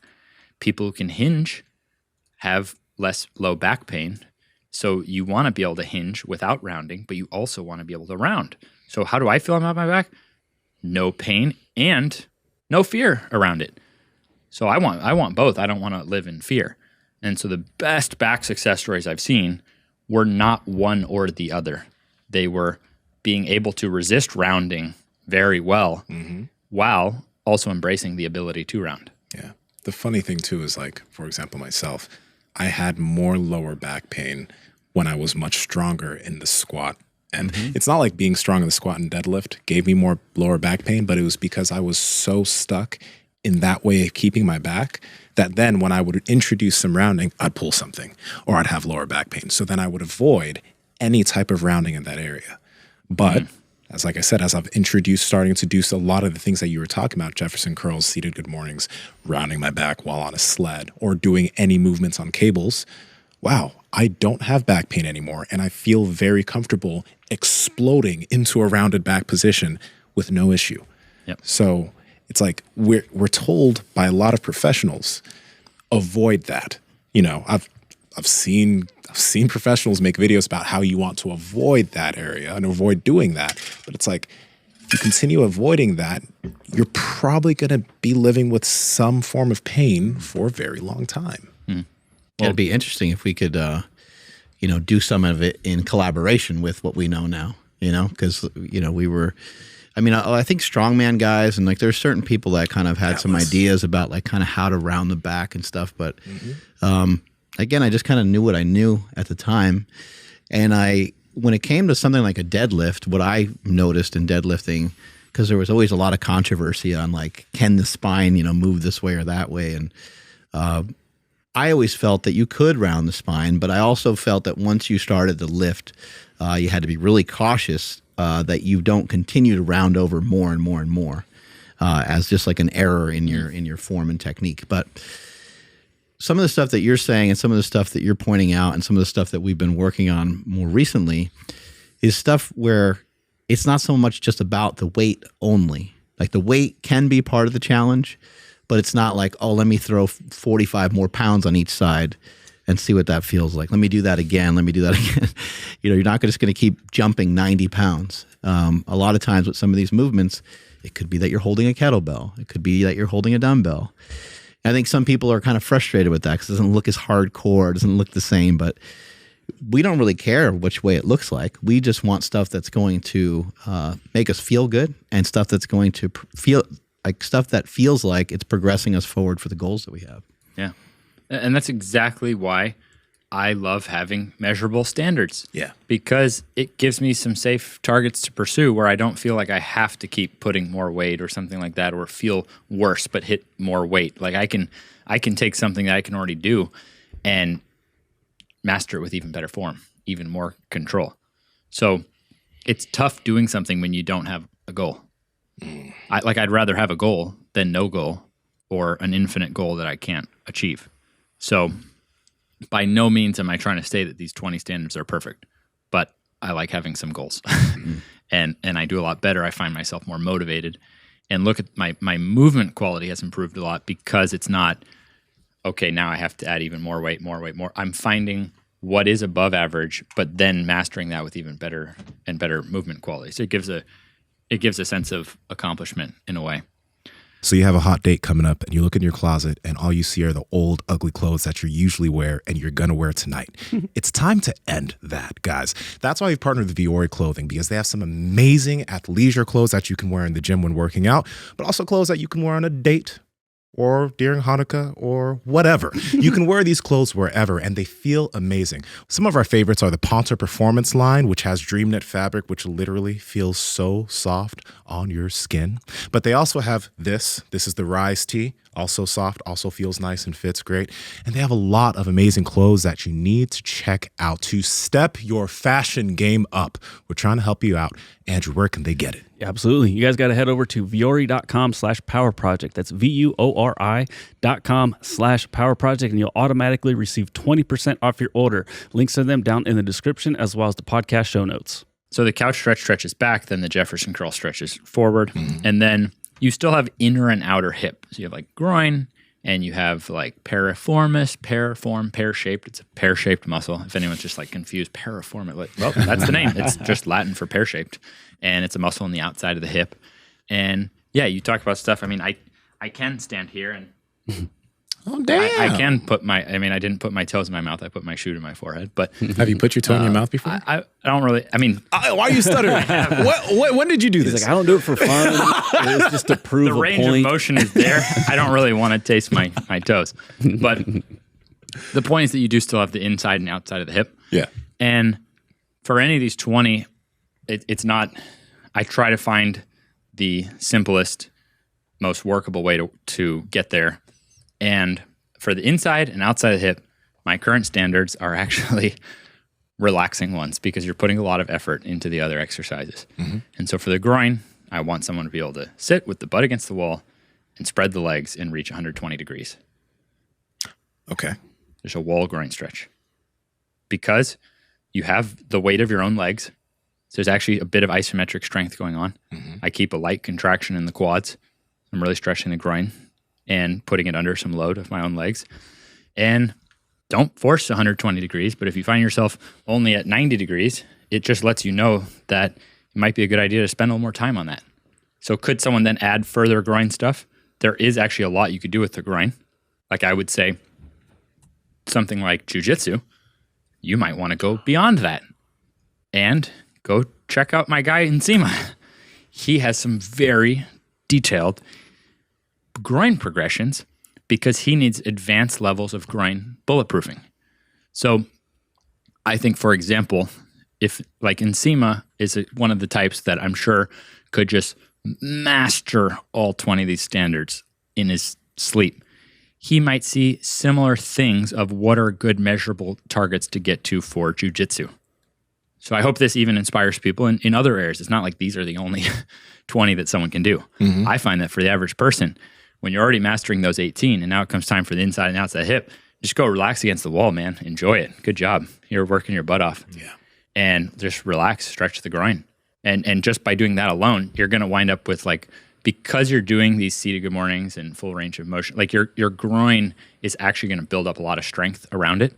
Full range of motion, split squats, and seated good mornings, you're going to build a lot of adductor tissue. You will be surprised by how much you get from the seated good morning in the groin. It's wild. Yeah. So for the average person, against the wall is a very easy way to stretch the groin, and there's actually an easy way to slide into. I think I've seen Mark Bell doing against the wall for the outer hip.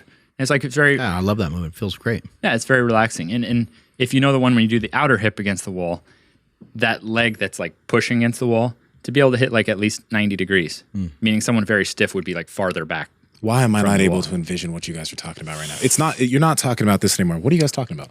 If you finished your groin stretch, yes, and you put your legs up, and then you put the side of your foot against your thigh, and then slid your foot down. Okay, like these are not like complicated inner and outer hip stretchers. They're just good baselines to relax down. Because I've seen that it's almost for the average person, there is some degree of risk involved in almost anything you do. So I'm not trying, like there are more advanced things you could do than 12 pull-ups, but walking through life, like you're not going to be a chump because you can only do 12 full range of motion pull-up. Like you could absolutely go farther for rock climbing. And Nsima would probably have to take his groin farther for jiu-jitsu. Although if you compare it to the average jiu-jitsu person, just being able to do the full range of motion split squats and seated good mornings, you'd actually probably already be above average. But 100%. But Nsima could take that concept and he could turn his groin into like, Nsima might not want to be in the top 10% for groin. He might want to be in the top 1% of 1%. It is what it is. like the ankle or the knee, like really like the ankle for basketball. I see with like the world's highest jumpers is their tibs are like in the 1% of the 1% pound for pound. That doesn't mean I think everyone has to just like get that level of strength in the tib. So, so those are the 20 standards. Covered all 20. There we go. Yeah. If people want to do them, I remember 2.5 years ago when I came on, I was having to use like other app services, and like original online members of mine worked their way over years to we have our own app in the App Store. So it has the least clicks necessary, like it's the most user-friendly way to film yourself and send it in. And then we answer you under 24 hours, 7 days a week. So you don't just get to say you do 12 chin-ups, like we actually have to pass you. And then it tracks it for you, like all like the 20 standards. It's like, it's pretty cool. That's a lot more user-friendly than it was 2.5 years ago. How are you balancing all of this now? Because you are doing more and being more. It's too easy, man. It's like people have real problems out there. Like we're lucky that we get to work on this stuff. It's not work. I mean, it's too easy.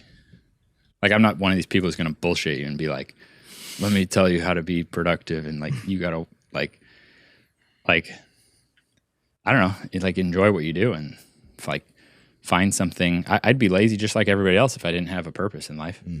So I don't know, start there, like find something that actually gives you a purpose in life.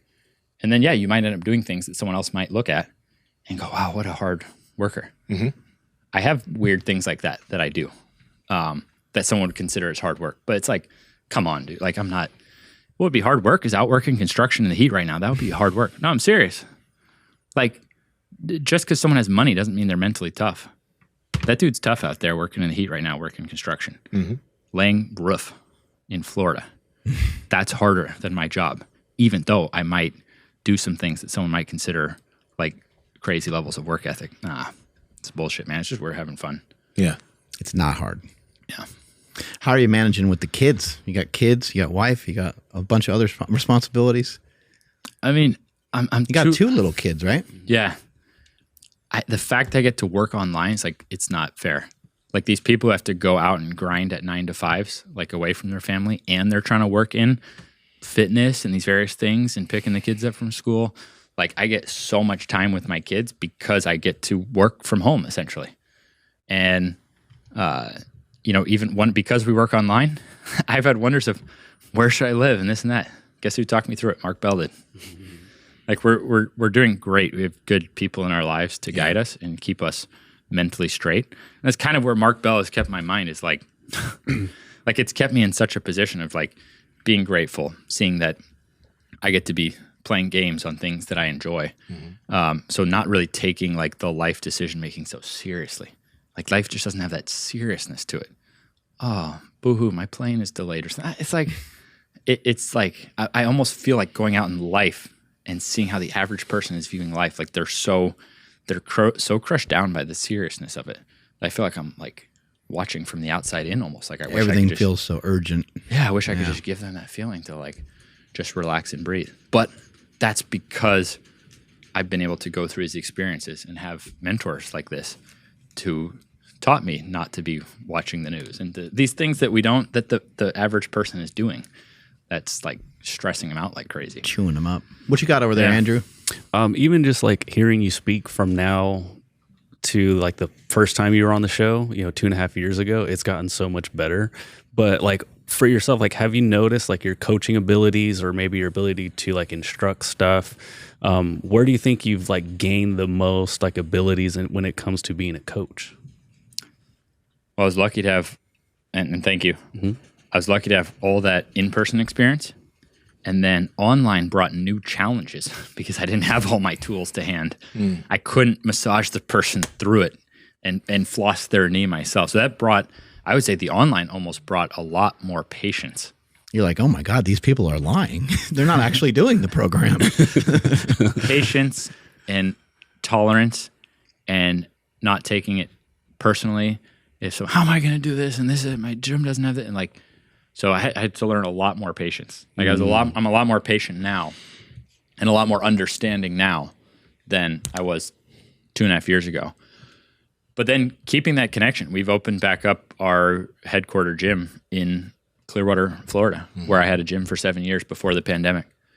And that's also been really valuable, is like actually keeping some of that in-person connection, letting struggling cases come see me. And in addition to that, man, I've had some high pressure scenarios over the last few years of working with some of the most famous people in the world, where you got 20 minutes and you need to get them a knee breakthrough. So that's much higher stakes of pressure than I had before this thing took off. So for me, the difference in coaching would be more understanding of where the average person is coming from,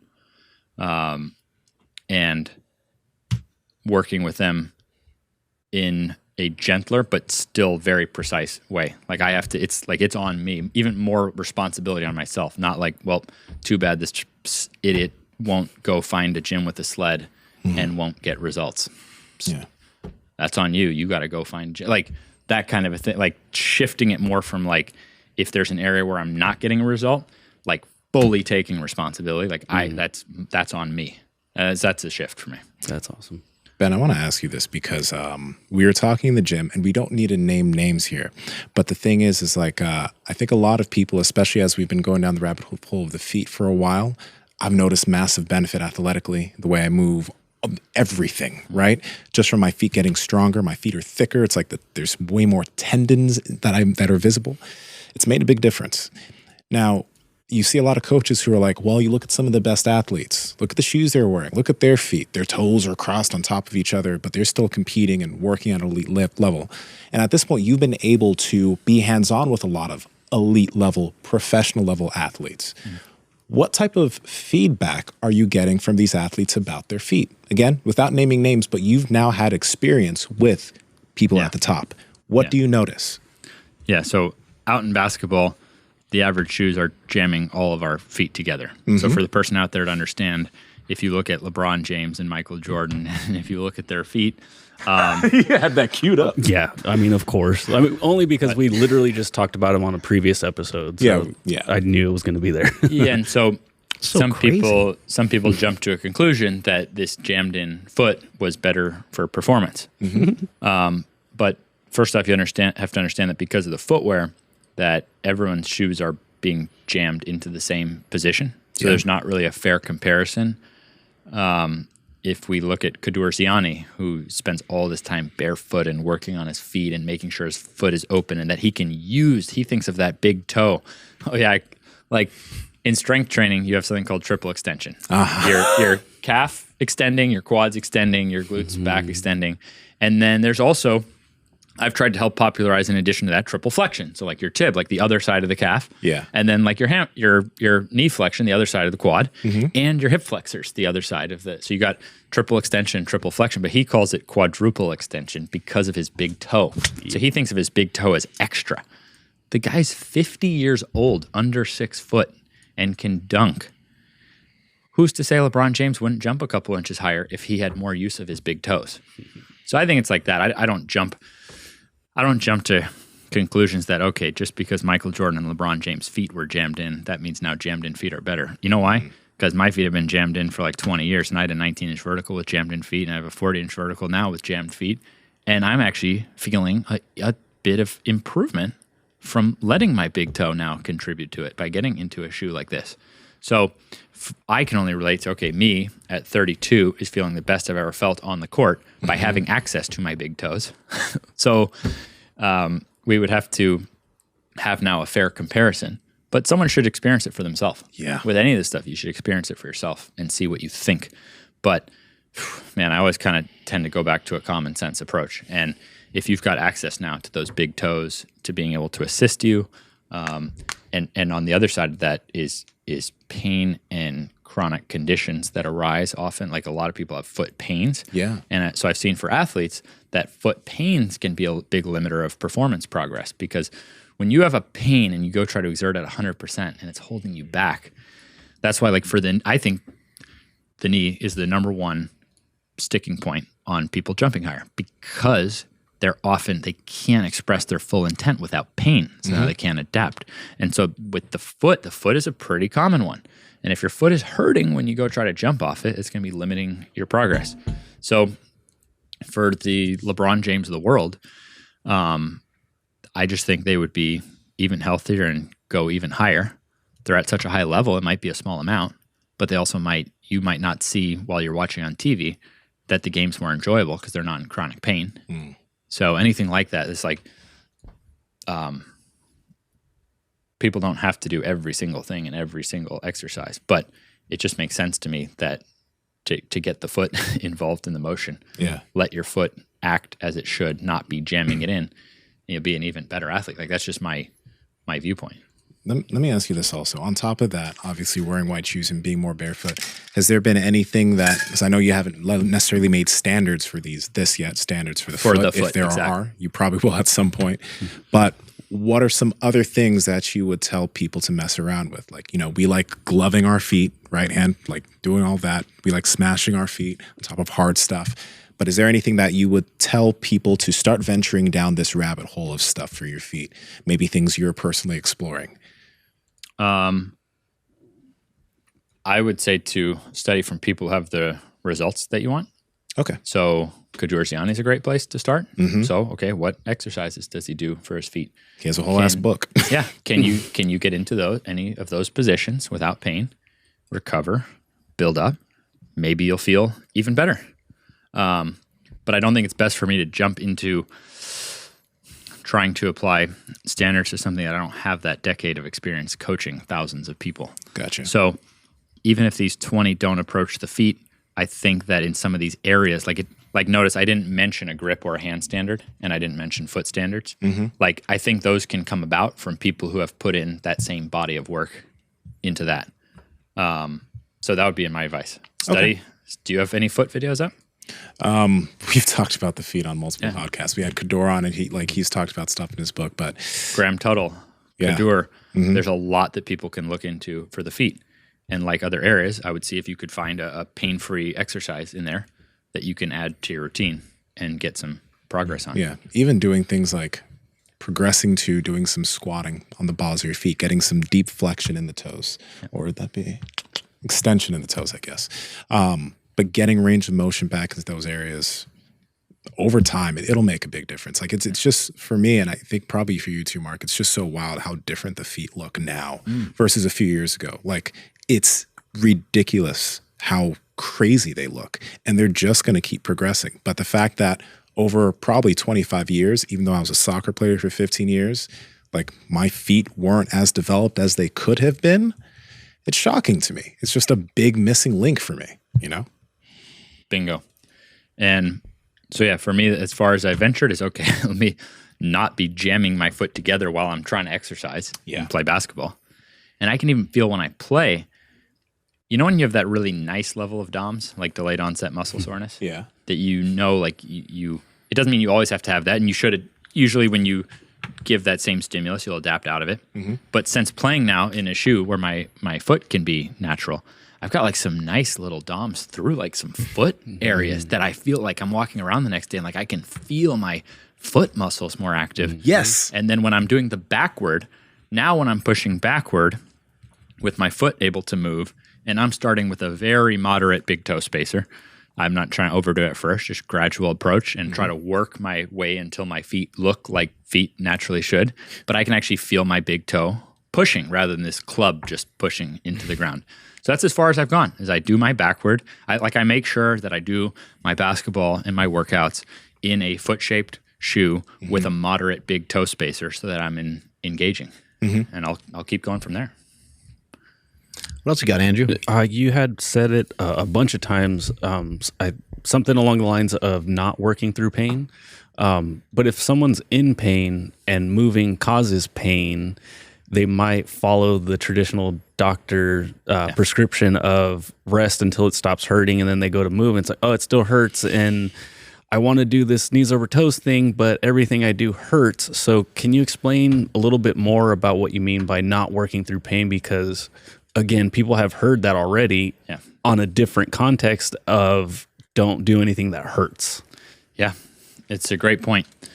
You want to become an artist of finding those moves and levels that even if you are in chronic pain, that you can actually get into and not be in pain. So like one of the most common for the knee is going backward. Like someone who's actively has chronic pain can do it, doesn't hurt to do it, and by doing it feels better rather than like more beat down. So you're going to find gems like that for almost the whole body. You're going to find little gems of motions that you actually can get into. So there's little tricks like that. One of my absolute favorites is how Kelly Starrett popularized floss bands. And I use people standing on a slant board. Actually, it was one of my more recent posts that you pulled up where I was showing using floss bands. So you can take someone who's in chronic pain right now, you can pin things down around the knee so that when they go to bend, it's like, oh, wow, that doesn't hurt like it normally would. Yep, this one.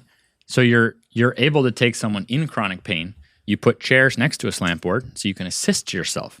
Like how many people think, oh, your knee hurts, assist yourself to deep squat. No, it's usually like don't deep squat. It's a different life approach. No, find that starting level you could do. It is unbelievable the amount of people who can start getting out of chronic pain fast with a slant board plus floss bands. It's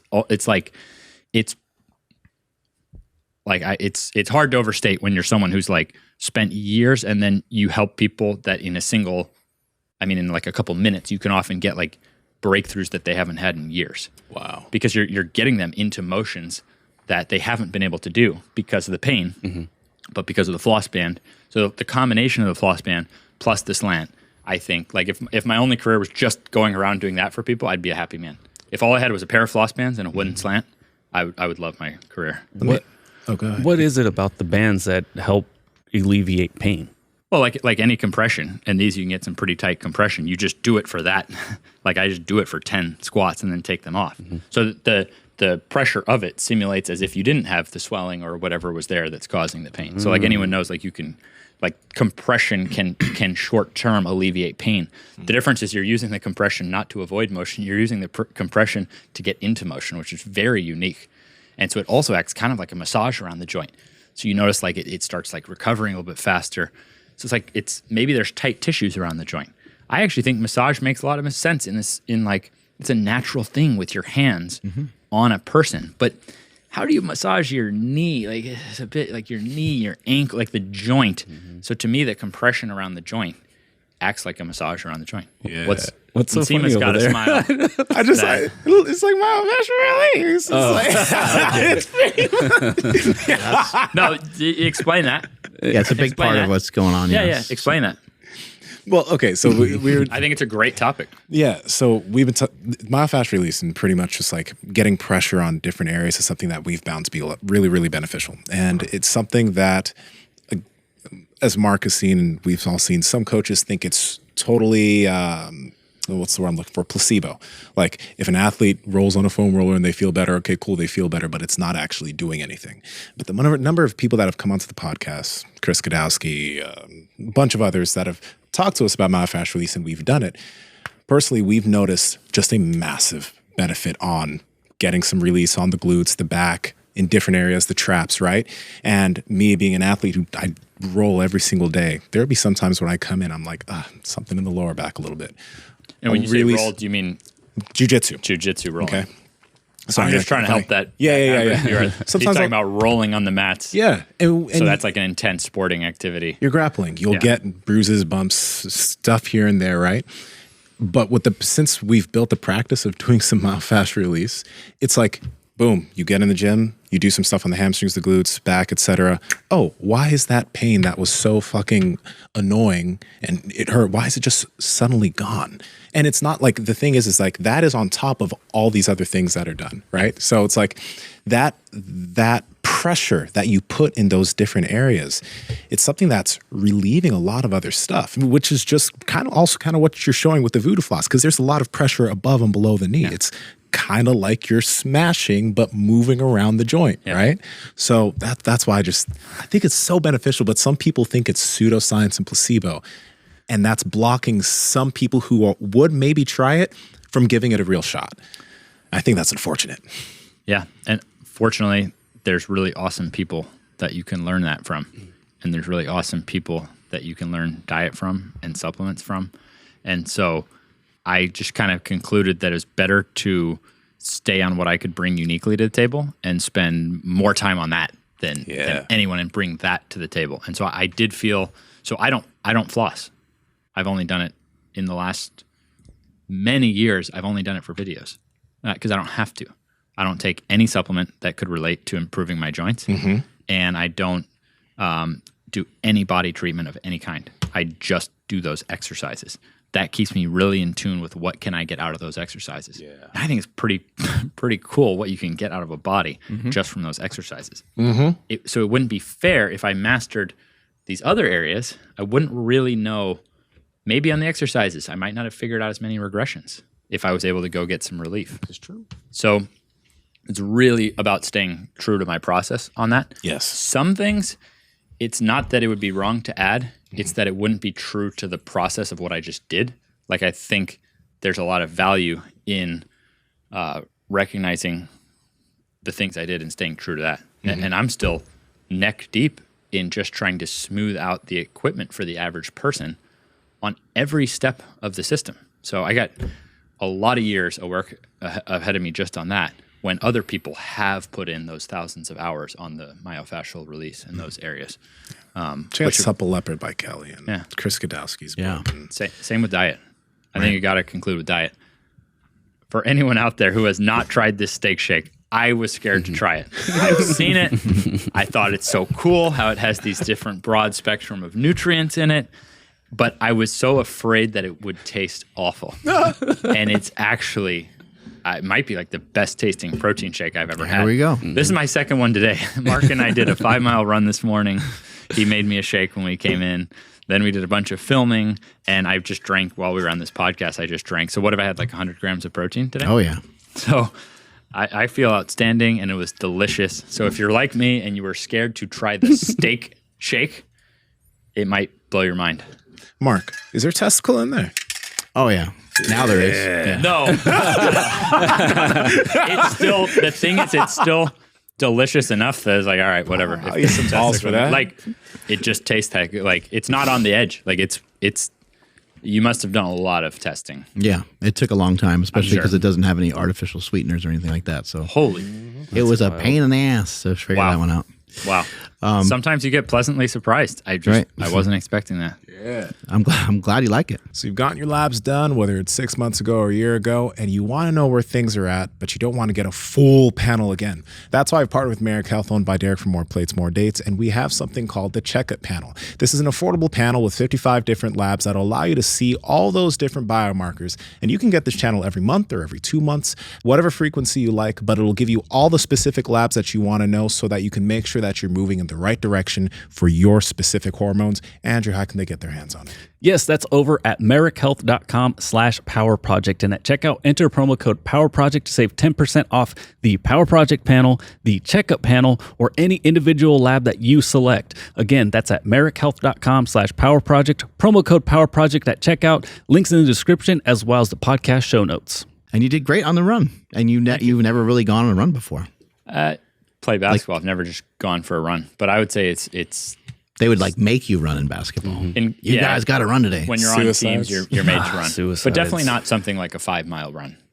So that's like ever since I was probably a little kid, when maybe you do different stuff like that at school or something for a yearly thing. It's the first run I've gone on.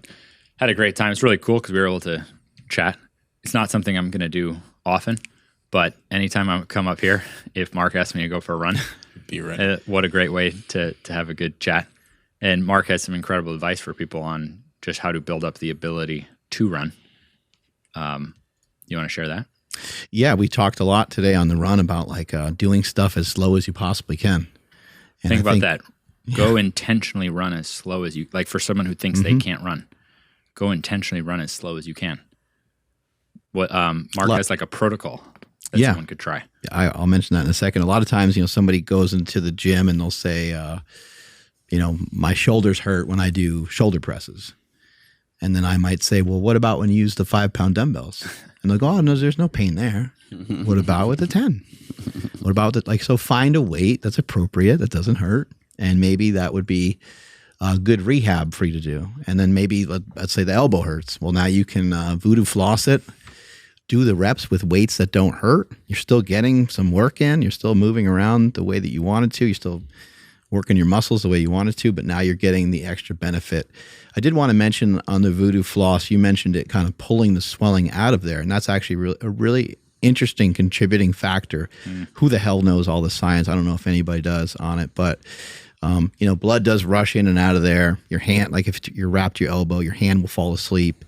I've done it to the point where my arm is like turning like gray or black or something. Wow. So you gotta be careful with how tight, you put this thing on. I advise moderate 10 reps. Yeah. The fuck? You did that? Oh yeah. Oh. Yeah. I mean, for the knee, moderate tension, 10 reps. Yeah, you gotta test everything out. Just turn my color. Then you're good. But you're right. But you're right. It hasn't been fully explored. Right. There's definitely no study on using a slant board plus floss bands. There's still a lot more information that needs to be had, but I'll just put it really simple. When I fell with 1,085, my leg was really, really swollen. It was very, very swollen. So you're on a squat. Yep. With over 1,000 pounds. And you fell? Yeah, my knee shot in and I fell back. I remember seeing that. You want to see it again? It was pretty wild. Yeah, we've been seeing a lot. And I just had a crazy amount of swelling, I think, on my left ankle. So if you watch that left side, it's on our right, I guess. But yeah, the left ankle. Nothing breaks, I don't think. Maybe it did. I have no idea. But it just got like sandwiched inward and behind me. And then plus the weight of my knees hitting the ground was also very painful. If I didn't have knee wraps on, I don't know, something crazy might have happened. So your left ankle was the fucked one, not the right ankle? I can't rember. It could have been the right one. It looked like the right one. Yeah. Now that I watched the video, it might be the right ankle that was jacked up because you see how much it went towards the floor there. But my point in bringing this up is that my ankle was really, really swollen. I mean, my foot was like unidentifiable. You couldn't even really see a foot. It was just so fat and round and bloated and everything else. So I put ice packs on it, a bunch of times. And I talked with Starrett. Starrett kind of hated ice, but I was like, the ice is actually making it feel a little bit better. So I would still. If you're in too much pain. I would still utilize some of the ice. I was trying to rest my foot and put my foot up high and stuff like that. And my daughter at the time, I don't know how old she was, but I took a voodoo band. Or maybe my wife did or something. Someone probably had to help me with it because I was pretty jacked up from that fall. We wrapped it, and then we would give it a break. We'd wrap it, give it a break, and I would try to move it around whatever way I could that was pain-free. And my daughter came over, and she's like, she said something like, your foot is less swollen. Like she immediately recognized, here's like a 4 or 5 or however old she is, recognized like, your foot was really, really giant and swollen before, and now it's less swollen. So that's how effective that shit is. Even when you're compromised that much from a fall like that, just wrapping that thing up periodically, obviously didn't make me feel better. All of a sudden, I was just walking around. It still took weeks. It still took a long time to recover from it. But the voodoo floss stuff is really, really valuable. Sometimes it takes a lot of trial and error. When you go around certain joints, when you go around like the elbow, you might not want to actually wrap the elbow. You might want to wrap above and below. You might need 2 wraps to do that effectively so you can leave space so it doesn't pinch and hurt so much when you go to move. And then the same thing on the knee. Yeah, that's how I do the knee. 1 below the kneecap, 1 above the kneecap. I'm not sure on the elbow. Yeah, like pinch too much and it just hurts like crazy. And I'm not saying that you always have to wrap it crazy tight, but anyway, that's just some of the stuff I found on the voodoo floss. I think having that swelling reduce and then having the body's natural reaction to do whatever the hell it does to get the swelling back and to go back and forth between those two, I think is going to be a really fast way to kind of heal that area. Yeah. So I found it to be super effective. Yeah, if someone's in a sport where ankle sprain is a possibility, like in basketball, the way the ankle sprain happens usually is you're in a shoe that usually has too big of a heel for style. You land on someone else's shoe. The more elevated it is, it simply magnifies the size of the sprain. So the higher the heel of the shoe, the greater the size of the sprain. So if you're in a sport where that's a possibility, like I don't believe there's actually a level of bulletproof that would excuse you. Like, so let's say you get even more athletic and you jump 40 inches off the ground. And now you land on someone else, even if you're wearing the best shoe in the world, and you land on someone with a size 16 shoe, it's just going to be how much it sprains. Yeah. So people can do demos where they're jumping on their bare feet, like with their ankles to the side. Like, that's cool, but they simply would not be able to do that in a shoe with a heel cushion landing on someone else's foot. It would be an ankle sprain. Now jump higher, and it's going to be more of an ankle sprain. So if you're in a sport where it's a possibility, you need to master flossing for the ankle so that you know how to do it if you need to do it. And for some reason, the karma of that, I feel like you're less likely to sprain your ankle. So like, just by knowing what to do, because you can have an ankle sprain so bad that you get home and like you can't walk, like, and it's excruciatingly painful. There's nothing like man-made ankle sprains, which means that something about the footwear and landing on someone else's foot, you're having a magnitude of ankle sprain that's physically impossible if you're barefoot in grass. Like, you just can't. You could jump 40 inches off the ground barefoot in grass, turn your ankles to the side and be fine. But you now add the footwear to the equation and you create a man-made ankle sprain, and it can be unbelievably painful, excruciating. It could be days before you can walk on your own. It can be to where you even crawl to the bathroom and the swelling is throbbing so much, you're in so much pain. But actually, if you pin it down with a floss band, you can often crawl to the bathroom. My last major injury was way before any idea about shoes and more moderate heel cushion, and I jumped really high, and this was like 5 years ago, landed on a 6'8" guy's shoe, direct hit, full sprain, couldn't walk. But because I knew how to use the floss band, I was back dunking in 9 days from what I was told was like going to be a cast and 6 to 8 weeks and crutches, like this extensive recovery. I was back able to dunk in 9 days. I was kind of a psycho about it. I don't recommend going as psycho as I did. But in addition to the floss pinning things down, I would then be doing reps throughout the day. So 10 times a day, I was doing 100 reps of like tib raises. So like I was burning out those muscles.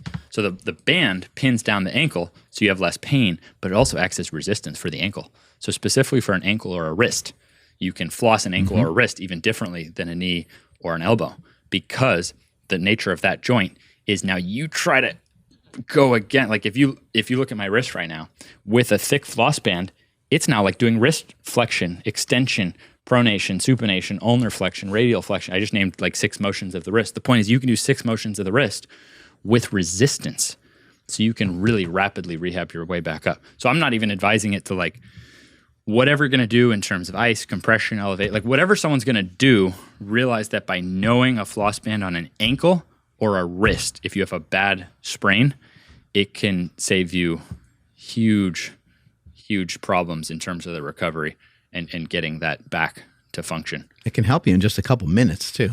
Yeah. That's the weird thing, is like you use it and you're like, holy shit, that actually felt better. Yeah. So I keep on my YouTube, for example, I keep up some like ankle sprain protocols that just kind of show like what I went through and step by step, and then how to build it back. But I don't know anything else like the floss band when it comes to helping someone get back from an ankle sprain. I think anything else you can pretty much mimic different way. There's nothing, I don't know anything to mimic a floss band for an ankle recovery. Yeah. I want to get back to some of the stuff we were talking about on the run, just, running as slow as you can or taking things really easy. Most people aren't willing to kind of look low enough or search low enough sometimes to find the right answer. A lot of times people won't go to jiu-jitsu because it's uncomfortable. Maybe they went a couple times and they just found out they kind of sucked at it. They went to go run, and maybe when they were in high school, maybe they could run pretty fast. So they go and try and run, a 10-minute mile pace or something like that out of the gate. And they try to run 2 miles, and now their shins are in tons of pain and this and that. So, I just have been thinking about some of the ways I've been able to, in my life to get momentum. Not even necessarily be successful, but just get momentum in something. And it's been just by starting out really, really slow. And I try to share the idea, but I think sometimes it's not, it just doesn't sound fun, And so today when we were filming some stuff, we filmed a video for YouTube and Instagram and stuff like that. And I just mentioned this 5-minute protocol. And I talked about this 5-minute run protocol. All you're going to do is walk for 1 minute, You'll jog for 1 minute. You'll walk for 1 minute. You go back and forth until the 5 minutes are up. So you're just going to basically jog for 3 minutes or 3 times, during that period. You're going to try to literally go as slow as you can. So when you start to jog slow and you feel like you're slow, go even slower than that. just slow yourself way down. This is for people that are having a hard time adapting to running. For people that already know how to run, probably don't really need to think about it too much, but it could be something that could be useful in your warm-ups, because I still do this a lot in my warm-ups. I'm like, okay, I'm going to go on a walk. That's part of the warm-up. Let me jog for 30 seconds. I kind of feel it out. Doesn't feel great. I'm like, let me jog slower. And I just take my time until the opportunity kind of appears in front of me, and then I just start to go from there. Should the jog still be faster than the walk, though? It doesn't, you don't have to put any level of restriction, or that's kind of the point, is to not worry about how fast you're going at all. It's just, are you doing something that would be recognizable to some other people as a jog? That's all we're looking for, like, man, yeah, you guys jogging. Okay, good. And then you're putting that stimulus. Right. And then you're gradually recovering from that. You rarely hear, oh, I got shin splints from a 60-second slow jog.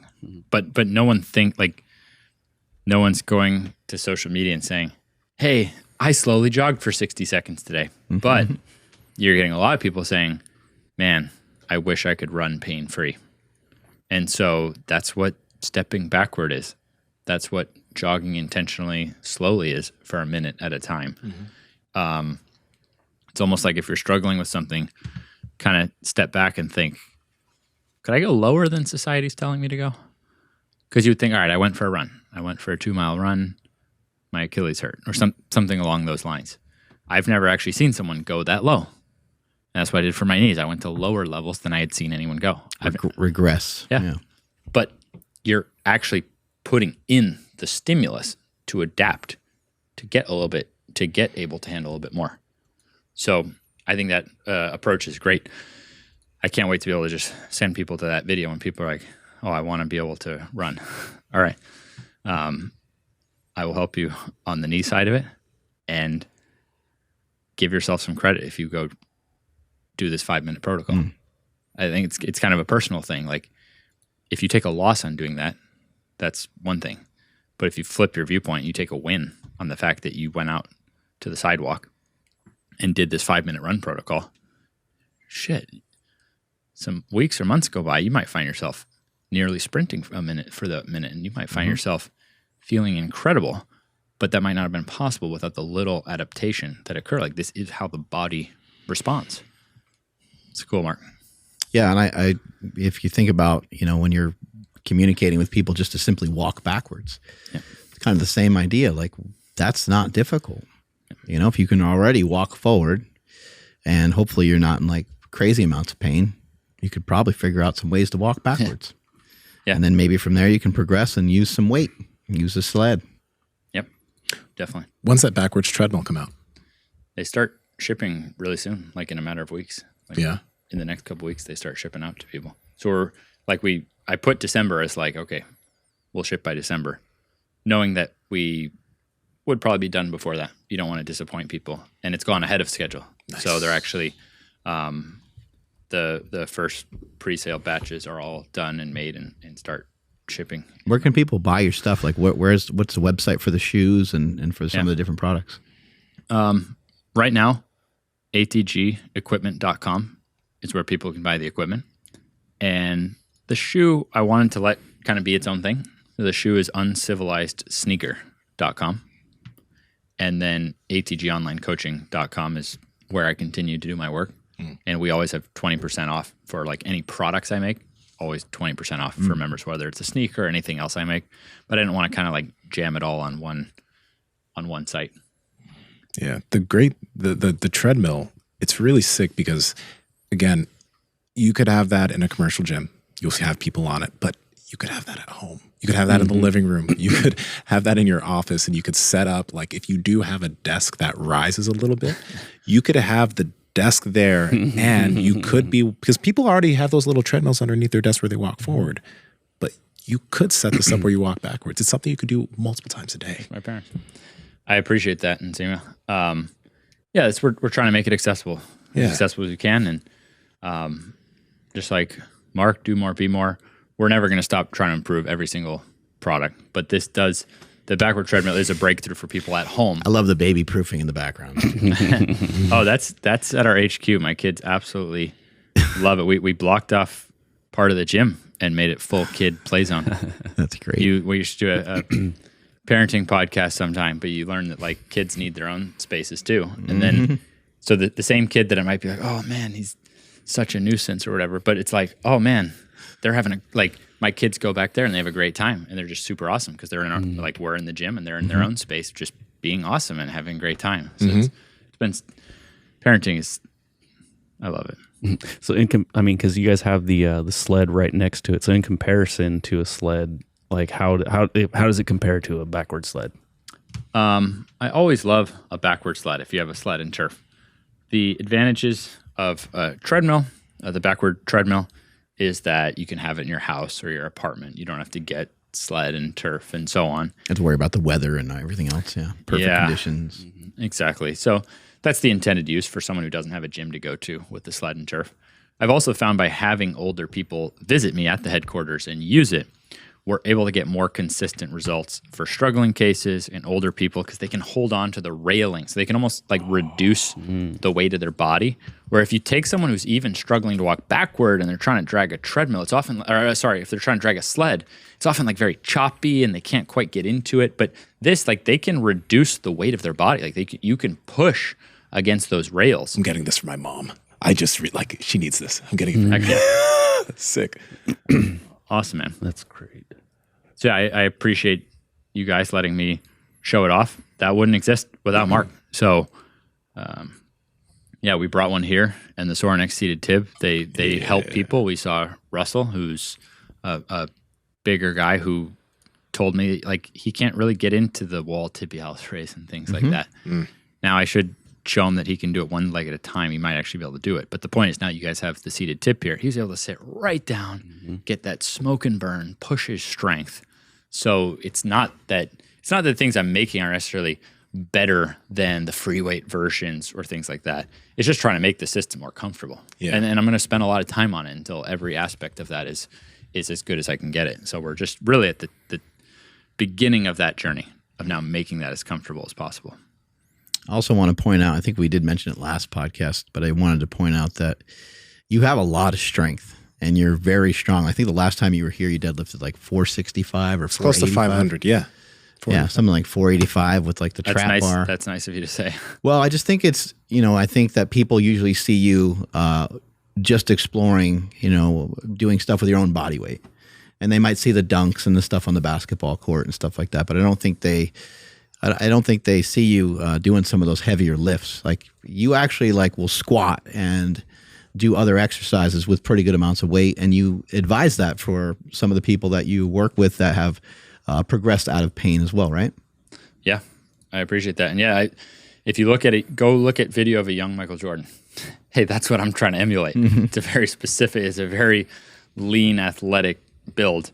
The standards keep me honest. As I said, I often would be lax on maintaining some of the upper body standards.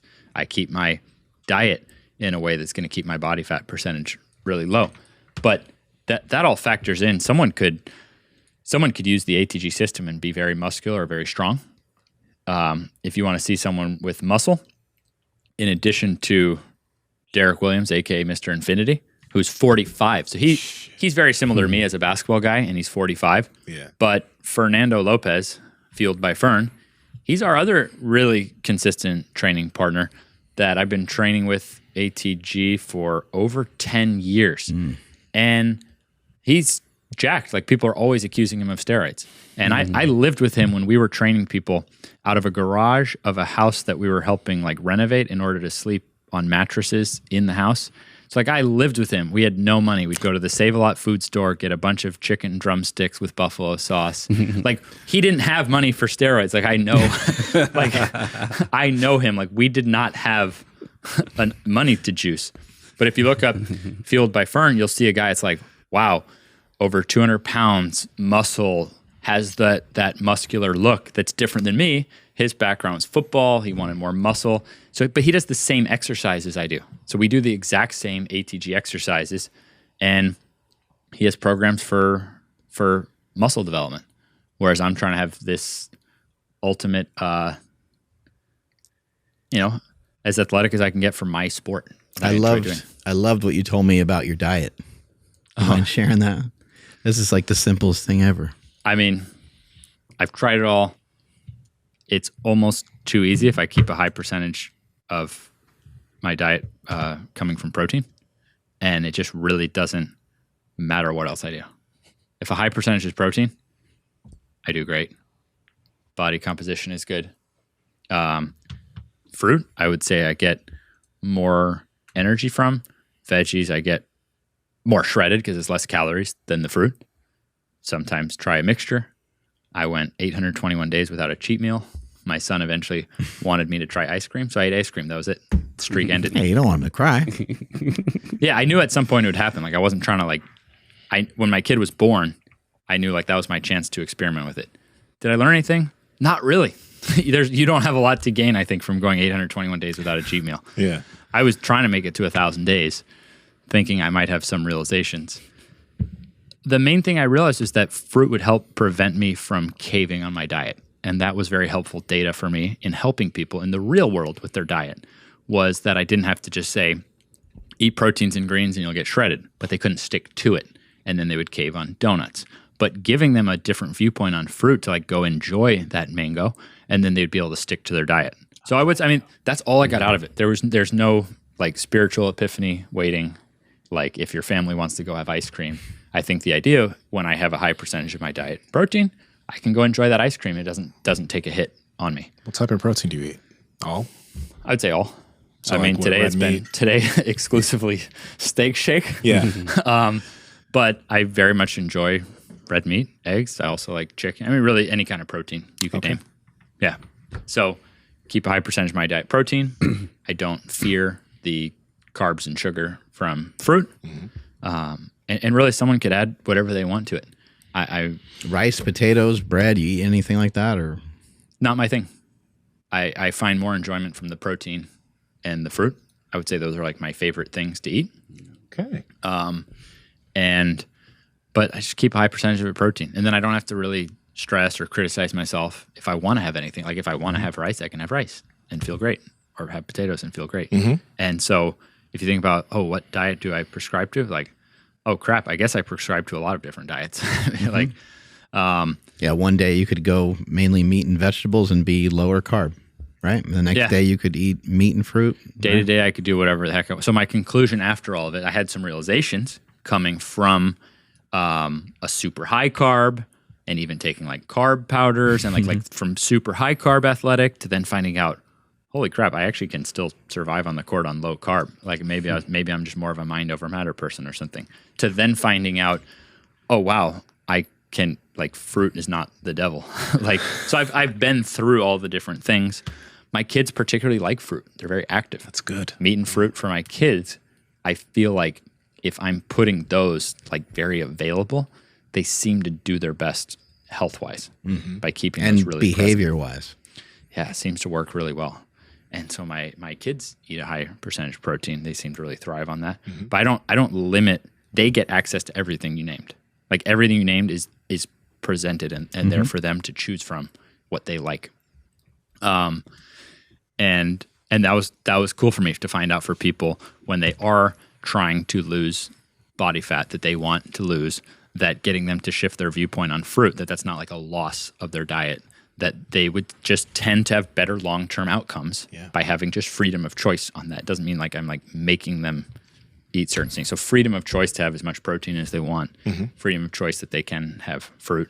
And then I think like, anything else. But that's my ultimate conclusion coming to now. It's like, if I eat a good percentage protein, like I'm good. Let me move on to like other things in life. Like let me work on more important. Like I don't really want to argue with diet on it. I don't want to argue about diet with anybody. For me, it's all for me. It's like I'm good. Eat a good percentage protein. Hey, if I can go find whatever the good sources of protein, like within that, Like find like, okay, like how this steak shake has like different like nutrients in it that you might not get with a typical protein powder. So like I will look for that. Like if I am in position, I can afford good quality protein for me and my family. So I'd say that's about as far as it goes. Like I try to supply good quality protein sources, and then like I'm done. I'd rather be focusing on actual current, like I'd rather be focusing on problems. I don't think of diet as a problem. Gotcha. I think on that note, I think that if someone was to take their fat loss as slow as they can, that might be beneficial as well, because it's not going to feel like anything's really happening to you. If you only lose, a quarter or half a pound every other week or so, eventually people are going to start to say, hey man, you look great. You're losing weight. Like what's going on? It's awesome. But you're not going to like feel like you're dead because you just all of a sudden pulled the carpet out from you and went 1,000 calories a day less than what you normally would eat. But Mark, I'm on an 8-week challenge trying to lose 20, 25 pounds, man. I got to look jacked. It's summer. Strength is never a weakness. Weakness is never strength. Oh, you got another question? Yes. Just I had at to the ask buzzer. this. Oh. No, Oh. I got to ask this. Meniscus tears are something that a lot of jiu-jitsu athletes and a lot of athletes deal with. But you've seen a lot of meniscus tears. You've probably dealt with it. A lot of jiu-jitsu guys are like, my doctor says I need to get a bucket handle surgery or, one of those types of things, right? How would you suggest that an athlete try to venture down the road of like lowest regression? One of the, it's not dense, but it's the zero program, and see what they can do before going under the knife? Because a lot of doctors literally really advise just get it removed or get it repaired. But you've dealt with a lot of that. So what is your suggestion? I get these questions every day. So think from my viewpoint. I've seen wins come in from people on every knee type of condition I've ever heard of. Yeah. And I've seen wins occur. That's different than saying I've seen every single person who's ever tried, but every type of condition you could name, I've seen people naturally win with. That's from my viewpoint, it's best not for me to evaluate based on your condition, but just show, well, like, did you walk into the appointment with the doctor? Like you could maybe walk backward. Maybe your doctor would even say, that you could do it as prehab. Often someone will report that their doctor said they could do it as prehab. By the time I got to the surgery, they didn't need the surgery. But that doesn't mean it's every case. So at least understand, okay, meniscus, what is it? It's a rubbery C-shaped shock absorber in the knee, a shock absorber. The depth of the tear determines how easy it is to get the blood supply to heal. Maybe the backward walking is effective for stuff like this, because if you've ever done backward sled, it's very different than doing a 1-rep max squat. The amount of circulation you can get without damage in the process. So if you can find a way to get circulation, so just knowing, I'm not saying not to know what your injury is. I can only evaluate you to at least study and understand what your injury is. And then what are the methods that are working? Does that seem to make sense for what you're going through? Best is going to be someone who's ATG trained, who is a doctor of physical therapy, who can evaluate. If someone goes to map.atgforcoaches.com, there are a lot of physical therapists who are certified in ATG. All this means is that they're going to have the extensive medical knowledge, and they're going to have the really like forefront natural healing knowledge. Like I think that's king. It's not one or the other. I think exponential effectiveness is going to be both. Yes. Not like, I'm not going to go like, screw every condition. No. The best master would be a master of both. So that actually wouldn't be me. That would be a doctor of physical therapy who also knows everything I know. Because I just try to make it so that everything I know is actually something someone could learn like relatively quickly too. Like you could literally learn everything I know. I mean, it might take only a couple months, and just like, getting to experience it yourself. And I don't think it should take more than a couple months to know all that I know. But the person could also look into their specific injury and at least understand what that is. It might help them make a decision on, does that seem like something they might be able to improve or not. Gotcha. Strength is never a weakness. Weakness is never a strength. Catch you guys later. Bye. Okay, so I know you guys dug this episode with Ben Patrick. check out this episode with the GOAT father of dunk, Kador Ziani. He's the guy that we were talking about that's under 6 feet and still dunking at 50 years old. Kador's wild, dog. Like, he's doing some insane stuff with his feet. It's literally crazy. And he mapped it all out in this episode, which is very different from all others. We did it in the gym. So click it. Click it real good.